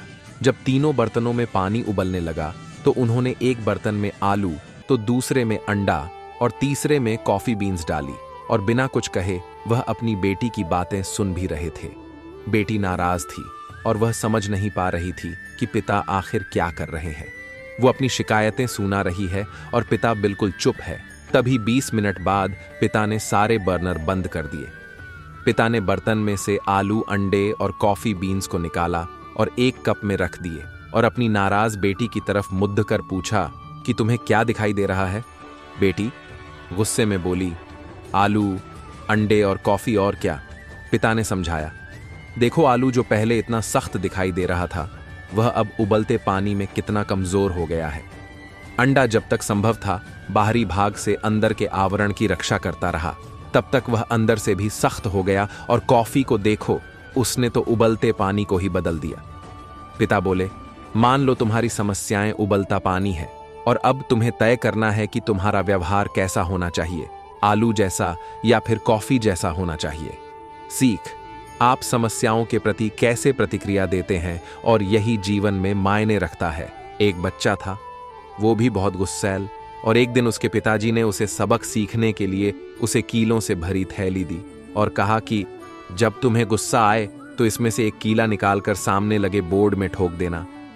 पहले ही दिन बच्चे ने बोर्ड पर 37 कीले ठोक दी और वह धीरे धीरे गुस्से पर काबू करना सीख गया। कुछ हफ्तों बाद वह अपने पिता के पास गया और बोला, आज मुझे कील ठोकने की जरूरत नहीं पड़ी। पिताजी बोले, अब तुम एक काम करो, जिस दिन तुम्हें गुस्सा ना आए उस दिन तुम जो बोर्ड पर किले ठोके हैं उन्हें वापस निकालना शुरू कर दो। और ऐसे करके एक दिन बोर्ड पूरा खाली हो गया। बेटे ने खुश होकर यह बात अपने पिताजी को बताई तो पिताजी उसको उस बोर्ड के पास ले गए और बोले, देखो, इन कीलों ने जिस तरह का नुकसान इस बोर्ड को दिया है उसी तरह हमारा गुस्सा सामने वाले व्यक्ति पहुंचता है। जिस तरह ये बोर्ड अब कभी ठीक नहीं हो सकता है, ठीक वैसे ही गुस्से से जो नुकसान होता है उसकी क्षतिपूर्ति कभी नहीं हो सकती है। सीख, गुस्से से की गई हर शुरुआत का अंत शर्मिंदगी से ही होता है। एक बच्चा ईश्वर से मिलना चाहता था। एक दिन बिना किसी को बताए वो निकल पड़ा और साथ में सैंडविच, जूस भी लिया। थोड़ा आगे ही पहुंचा तो पार्क में एक बूढ़ी महिला को देखा और वह जूस पीने ही वाला था कि बूढ़ी महिला पर उसकी नजर चली गई, जो उसे ही देख रही थी। तभी बच्चे ने सैंडविच महिला की ओर बढ़ा दिया तो जवाब में महिला मुस्कुराई। उस महिला की मुस्कुराहट इतनी पवित्र थी कि बच्चे की इच्छा हुए कि वह दोबारा ऐसे ही मुस्कुराए। फिर बच्चे ने अपना जूस भी महिला को दिया तो महिला फिर मुस्कुराई। इसे देख वह बच्चा अभिभूत हो उठा। दोनों पूरी दोपहर बिना बात किए बैठे रहे। फिर दोनों ने खाना खाया और सिर्फ मुस्कुराते रहे। शाम को जब बच्चा घर लौटने लगा तब वह गार्डन के गेट तक पहुंचा। उसने महिला को पलट के देखा और भागते हुए उस महिला को गले लगाया। अब इस बार उस महिला की मुस्कुराहट सबसे प्यारी थी। जब वह बच्चा घर पहुंचा तो उसने अपने मम्मी से कहा, आज मैंने ईश्वर के साथ लंच किया और उसकी मुस्कुराहट सबसे प्यारी है। उधर बूढ़ी महिला जब अपने घर पहुंची तो उसने अपने बेटे से कहा कि आज मैंने ईश्वर के साथ सैंडविच खाया। वह बहुत छोटा और पाइथन है। सीख, खुशियों का कोई रास्ता नहीं है, खुश रहना ही एक रास्ता है। कौशिक नामक एक युवा ब्राह्मण की जो गृहस्थ थे और उन्हें भगवान की भक्ति में लीन रहना पसंद था। उन्हें एक दिन लगा कि भगवान की उपासना और भक्ति गृहस्थी में रहकर नहीं की जा सकती है। इसीलिए वे एक दिन अपने माता पिता को छोड़ डचकर वन में साधना करने के लिए चले गए। उनकी कठोर तपस्या ने उन्हें दिव्य शक्ति प्राप्त हो गई थी। एक बार वे एक पेड़ के नीचे बैठे थे, तभी एक चिद्धिया के योद्धे ने उन पर बीट कर दी तो उन्होंने उसे भस्म कर दिया। एक दिन कौशिक गांव में भिक्षा मांगने के लिए एक घर के सामने खड्डे रहे और भिक्षा के लिए आवाज लगाई। उस घर की गृहिणी अपने बीमार पति को औषधि दे रही थी, इसीलिए उसे भोजन लाने में देरी हुई। जब वह गृहिणी भोजन लेकर घर के द्वार पर आई तो उसने देखा कि भिक्षुक का चेहरा क्रोध से लाल है। वह गृहिणी विनम्रता से बोली, महाराज मैं अपने बीमार पति की सेवा कर रही थी, इसीलिए आने में देरी हो गई। उस गृहिणी के इन शब्दों का कौशिक पर कोई प्रभाव नहीं पड़ा। वह क्रोध में बड़बड़ाते रहे। अब गृहिणी का धैर्य जवाब दे गया। वह कौशिक से बोली, महाराज आप गुस्सा क्यों करते हो? मैं वह चिद्धिया की तरह निर्बल और अबोल नहीं हूं जो आपके क्रोध में भस्म हो जाऊंगी। गृहिणी की इन बातों को सुनकर कौशिक तुरंत हतप्रभ हो गए और उन्हें लगा कि गृहिणी को भी दिव्य दियारारष्टि प्राप्त है। तभी आरष्टि कौशिक ने उस गृहिणी को धर्म के बारे में पूछा। गृहिणी बोली, मैं सिर्फ किसी भी प्राणी मात्र और जीवों की सेवा करने को ही धर्म मानती हूं। मेरे लिए पति की सेवा ही सबसे बड़ा धर्म है, और अगर आपको धर्म क्या है जानना है, धर्मव्याध के पास जाए। आर्षि कौशिक ने देखा कि धर्मव्याध बद्धे लगन से अपनी माता पिता की सेवा में लगे हुए थे। उन्होंने धर्मव्याध से पूछा कि धर्म क्या होता है। धर्मव्याध बोला, किसी भी जीवित प्राणी की सेवा करना ही मनुष्य का परम धर्म होता है। सेवा में भी भगवान का वास होता है और यही सेवा हमें एक नेक और अच्छा मनुष्य भी बनती है। धर्मव्याध की बातें सुनकर आर्षि कौशिक को अपने निर्णय पर पछतावा हुआ जो उन्होंने भगवान की उपासना के लिए उन्होंने अपने माता पिता को छोड़ने का निर्णय लिया था। कौशिक अब अपने घर वापस लौट आए और उन्हें सेवा का महत्व समझ आया और अपनी माता पिता की सेवा करने लग गए। एक कॉलेज में एक ही कक्षा के 4 अच्छे दोस्त थे और वह चारों बहुत ही शरारती थे। एक रात चारों घूम रहे और बहुत मौज मस्ती कर रहे थे। तभी अगले दिन उन चारों की परीक्षा थी। अब चारों की पढ़ाई नहीं हुई थी तो परीक्षा से बचने के लिए चारों ने दिमाग लगाया और उन्होंने अपने कपड़ी डीडियों पर तेल और ग्रीस लगा दिया। अब अगली सुबह जब वह चारों कॉलेज गए और उन्होंने टीचर से बोला कि सर, कल रात हम एक शादी में गए थे, तभी अचानक से हमारे गाड़ी का टायर फैट गया। देर रात तक हम चारों ने मिलकर गाड़ी को धक्का मारकर लेकर आए, इसके लिए आज हम परीक्षा देने की अवस्था में नहीं हैं। तब टीचर बोले, ठीक है, तुम आराम कर लो, तुम चारों की परीक्षा 3 दिनों बाद होगी। तीसरे दिन जब वह चारों टीचर के सामने थे तब टीचर बोले, चलो तुम्हारी परीक्षा शुरू करते हैं, पर चारों को अलग अलग कमरों में बैठना होगा। और जब एग्जाम पेपर उनके सामने आया तो उसमें 2 सवाल थे। सीख, जीवन में कभी भी जिम्मेदारियों से मत भागिए बल्कि उन्हें स्वीकार करना सीखिए। दोस्त रेगिस्तान से होकर गुजर रहे थे और दोनों के बीच में हंसी मजाक चल रहा था, पर अचानक मजाक तर्क वितर्क में बदल गया और गुस्से में एक दोस्त ने दूसरे दोस्त को थप्पड़ दद्दाच मार दिया। जिसे थप्पड़ दद्दाच पद्दद्दा, वह चुपचाप पीछे चलने लगा और कुछ देर बाद एक जगह दोनों थोड़ दद्दा विश्राम करने के लिए रुक गए। थप्पड़ दद्दा खाया हुआ दोस्त चुपचाप था और रेत पर लिख रहा था कि आज मुझे मेरे सबसे अच्छे दोस्त ने थप्पड़ दद्दा मारा। दूसरा दोस्त उसे देख रहा था लेकिन चुप रहा तभी रेगिस्तान हो गया और एक नदी आई। तभी दोनों ने सोचा नदी के पानी में नहा लेते हैं। दोनों नहा रहे होते हैं, तभी थप्पड़ खाया हुआ दोस्त नदी के अंदर जाने की वजह से पानी में डूब रहा होता है। तभी दूसरे दोस्त ने उसका हाथ पकड़ देकर उसको बाहर खींचा और उसकी जान बचता है। थप्पड़ खाया हुआ दोस्त फिर पत्थर पर लिखता है, आज मेरे सबसे अच्छे दोस्त ने मेरी जान बचाई। दूसरे दोस्त ने जब थप्पड़ मारे हुए दोस्त को इसका कारण पूछा तो उसने जवाब दिया, जब हमें कोई दुख देता है तो उसे रेत पर लिख देना चाहिए, जिसे क्षमा की हवा आसानी से मिटा दे, और जब कोई आपके के लिए अच्छा करे तो उसे पत्थर पर उकेड़ देना चाहिए, जिसे चाहकर भी कोई ना मिटा सके। सीख, जिनसे जीवन में सार्थकता है, सिर्फ उन्हीं बातों को महत्व दे। एक बार की बात है, एक बुजुर्ग एक गांव में रहता था। उसके सफेद बाल और दाढ़ ही दिव्यता का आभास करते थे। पूरे गांव में उसी बुजुर्ग को सबसे बुद्धिमान माना जाता था। लोग अपनी समस्याएं लेकर बुजुर्ग के पास आते और बुजुर्ग उनके समस्या का समाधान करते। अक्सर लोगों की समस्या भी एक जैसी ही होती थी। ऐसे एक दिन पूरा गांव अपनी समस्याएं लेकर उन्हें घेर बैठा था। उन्होंने एक चुटकुला सुनाया, लोग ठहाका मारकर हंसने लगे। फिर 5 मिनट बाद उन्होंने वही चुटकुला दोबारा सुनाया तो इस बार कुछ लोग हंसे तो कुछ मुस्कुरा कर रह गए। तीसरी बार बुजुर्ग ने वही चुटकुला फिर दोहराया तो गांव का एक भी शख्स मुस्कुराया नहीं, बल्कि हैरान होकर बुजुर्ग को देखने लगा। तभी बुजुर्ग मुस्कुराया और बोला, जब आप एक ही चुटकुले बार बार हंस नहीं सकते तो रोज एक ही समस्या लेकर क्यों रोते हो? बिना वजह आप सब दुखी होते हो। अब समस्या लेकर आए लोगों को अपनी अपनी परेशानियों का हल मिल चुका था और वह सब मुस्कुराते हुए अपने घरों को लौट गए। सीख, जो वश में नहीं है उसके बारे में चिंता करने से कुछ भी नहीं होगा, बल्कि हमेशा अपने दुख का कारण बनेगा। एक गांव में अनेक वर्षों से बारिश नहीं हो रही थी। इसके कारण वश बहुत बड्ढा अकाल पड़ गया। लोग जब भूख और प्यास से बेहाल हो गए तब वह गांव छोड़ जाने लगे। उसी गांव में एक युवा मुनिनी सरस्वती नदी के आराधक थे। उन्होंने सरस्वती से प्रार्थना की कि इस अकाल के संकट से उभरने के लिए कुछ कीजिए। सरस्वती ने कहा कि तुम निश्चिंत होकर मेरे तट पर वेदों का पाठ करो और मैं इस संकट को हराने का प्रयास जरूर करूंगी।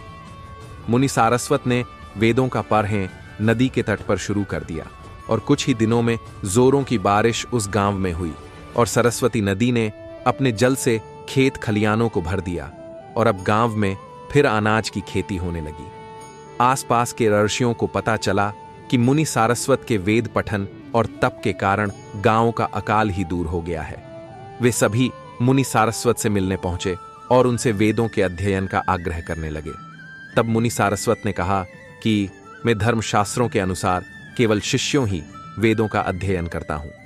मुनि सारस्वत से मिलने आए सभी ऋषि उनसे आयु में बड़े थे और जबकि सारस्वत किशोर थे। ऋषियों ने कहा, तुम हमारे सामने बालक समान हो, हम तुम्हारे शिष्य कैसे बन सकते हैं? मुनि सारस्वत विनम्रता से बोले, मैंने संकल्प लिया है, केवल शिष्य को ही वेदों का अध्ययन कराऊंगा और मैं अपने संकल्प को तोड़ डिचकर अधर्म का पाप क्यों मोल लूं? एक वृद्ध आर्षि ने कहा, ज्ञानी और तपस्वी की उम्र नहीं देखी जाती है। जो अधिक ज्ञानी होता है वह काम आयु होने पर भी गुरु के समान ही होता है। यह बात सुनकर बाकी आर्षियों के समझ आया कि ज्ञान हमेशा उम्र से बद्धा ही होता है और वह सब मुनि सारस्वत के शिष्य बनकर वेदों का अध्ययन करने लगे। गौतम बुद्ध एक स्थान पर बैठकर साधना में लीन थे और कुछ देर के बाद उन्होंने अपनी आंखें खोलीं तो उन्होंने अपने प्रिय शिष्यों को अपने सामने पाया। सभी शिष्य गौतम बुद्ध से कुछ जानने के लिए आतुर थे। तभी एक शिष्य ने आगे बढ़कर कहा, हम जानना चाहते हैं कि उपदेशों का वास्तविक मूल्य क्या होता है। शिष्यों को संबोधित करते हुए गौतम बुद्ध बोले कि यह आवश्यक नहीं कि कोई भी साधु संतपूर्ण व्याख्या करके ही उपदेश दे, बल्कि वह किसी भी कार्य अथवा इशारे द्वारा भी उपदेश का महत्व समझा सकता है। और इसी विषय में मैं तुम्हें एक कहानी सुनाता हूँ, ध्यान से सुनो। एक नगर में एक शेठ रहता था। उसके पास अपार धन संपदा थी और उसका व्यापार दूर दूर तक फैला हुआ था। एक दिन एक साधु उसके दरवाजे पर भिक्षा मांगने आया। तभी शेठ ने उसे भिक्षा दी और वह साधु जाने लगा तो शेठ ने उसे रोककर कहा, महाराज, मुझे कुछ उपदेश तो देते जाए। साधु ने शेठ की तरफ देखा और बोला, हफ्ते भर बाद जब वापस आऊंगा तब उपदेश दूंगा। अपने वादे के अनुसार साधु फिर आया और शेठ उसकी ही राह देख रहा था। शेठ ने उसे देने के लिए तरह तरह के पकवान तैयार कर रखे थे। साधु ने उसके आगे अपना कमंडल कर दिया, लेकिन शेठ जैसे ही कुछ पकवान डालने लगा तभी उसका हाथ वहीं के वहीं रुक गया। शेठ बोला, महाराज, इसमें तो कूड़ा है। तो साधु ने प्रश्न भरी निगाह से उसकी तरफ देखा। तभी शेठ ने कहा, इसे साफ कर दीजिए। साधु ने उसे साफ कर दिया। शेठ ने उसमें खाने की चीजें डाल दी। जब भिक्षा लेकर साधु जाने लगा तब शेठ ने कहा, महाराज, आप तो जा रहे हैं, और क्या आप भूल गए? क्या आज आपने मुझे उपदेश देने का वचन दिया था? साधु बोला, क्या तुम्हें उपदेश नहीं मिला तो सुनो। मेरे कमंडल में कूड़ा था, तब तुमने उसमें खाने की चीजें नहीं डाली, बल्कि तुमने उसे साफ करवा लिया। इसी तरह तुम्हारे अंदर काम, क्रोध, लोभ और मोह आदि न जाने कितनी बुराइयां भरी पड्ढी है।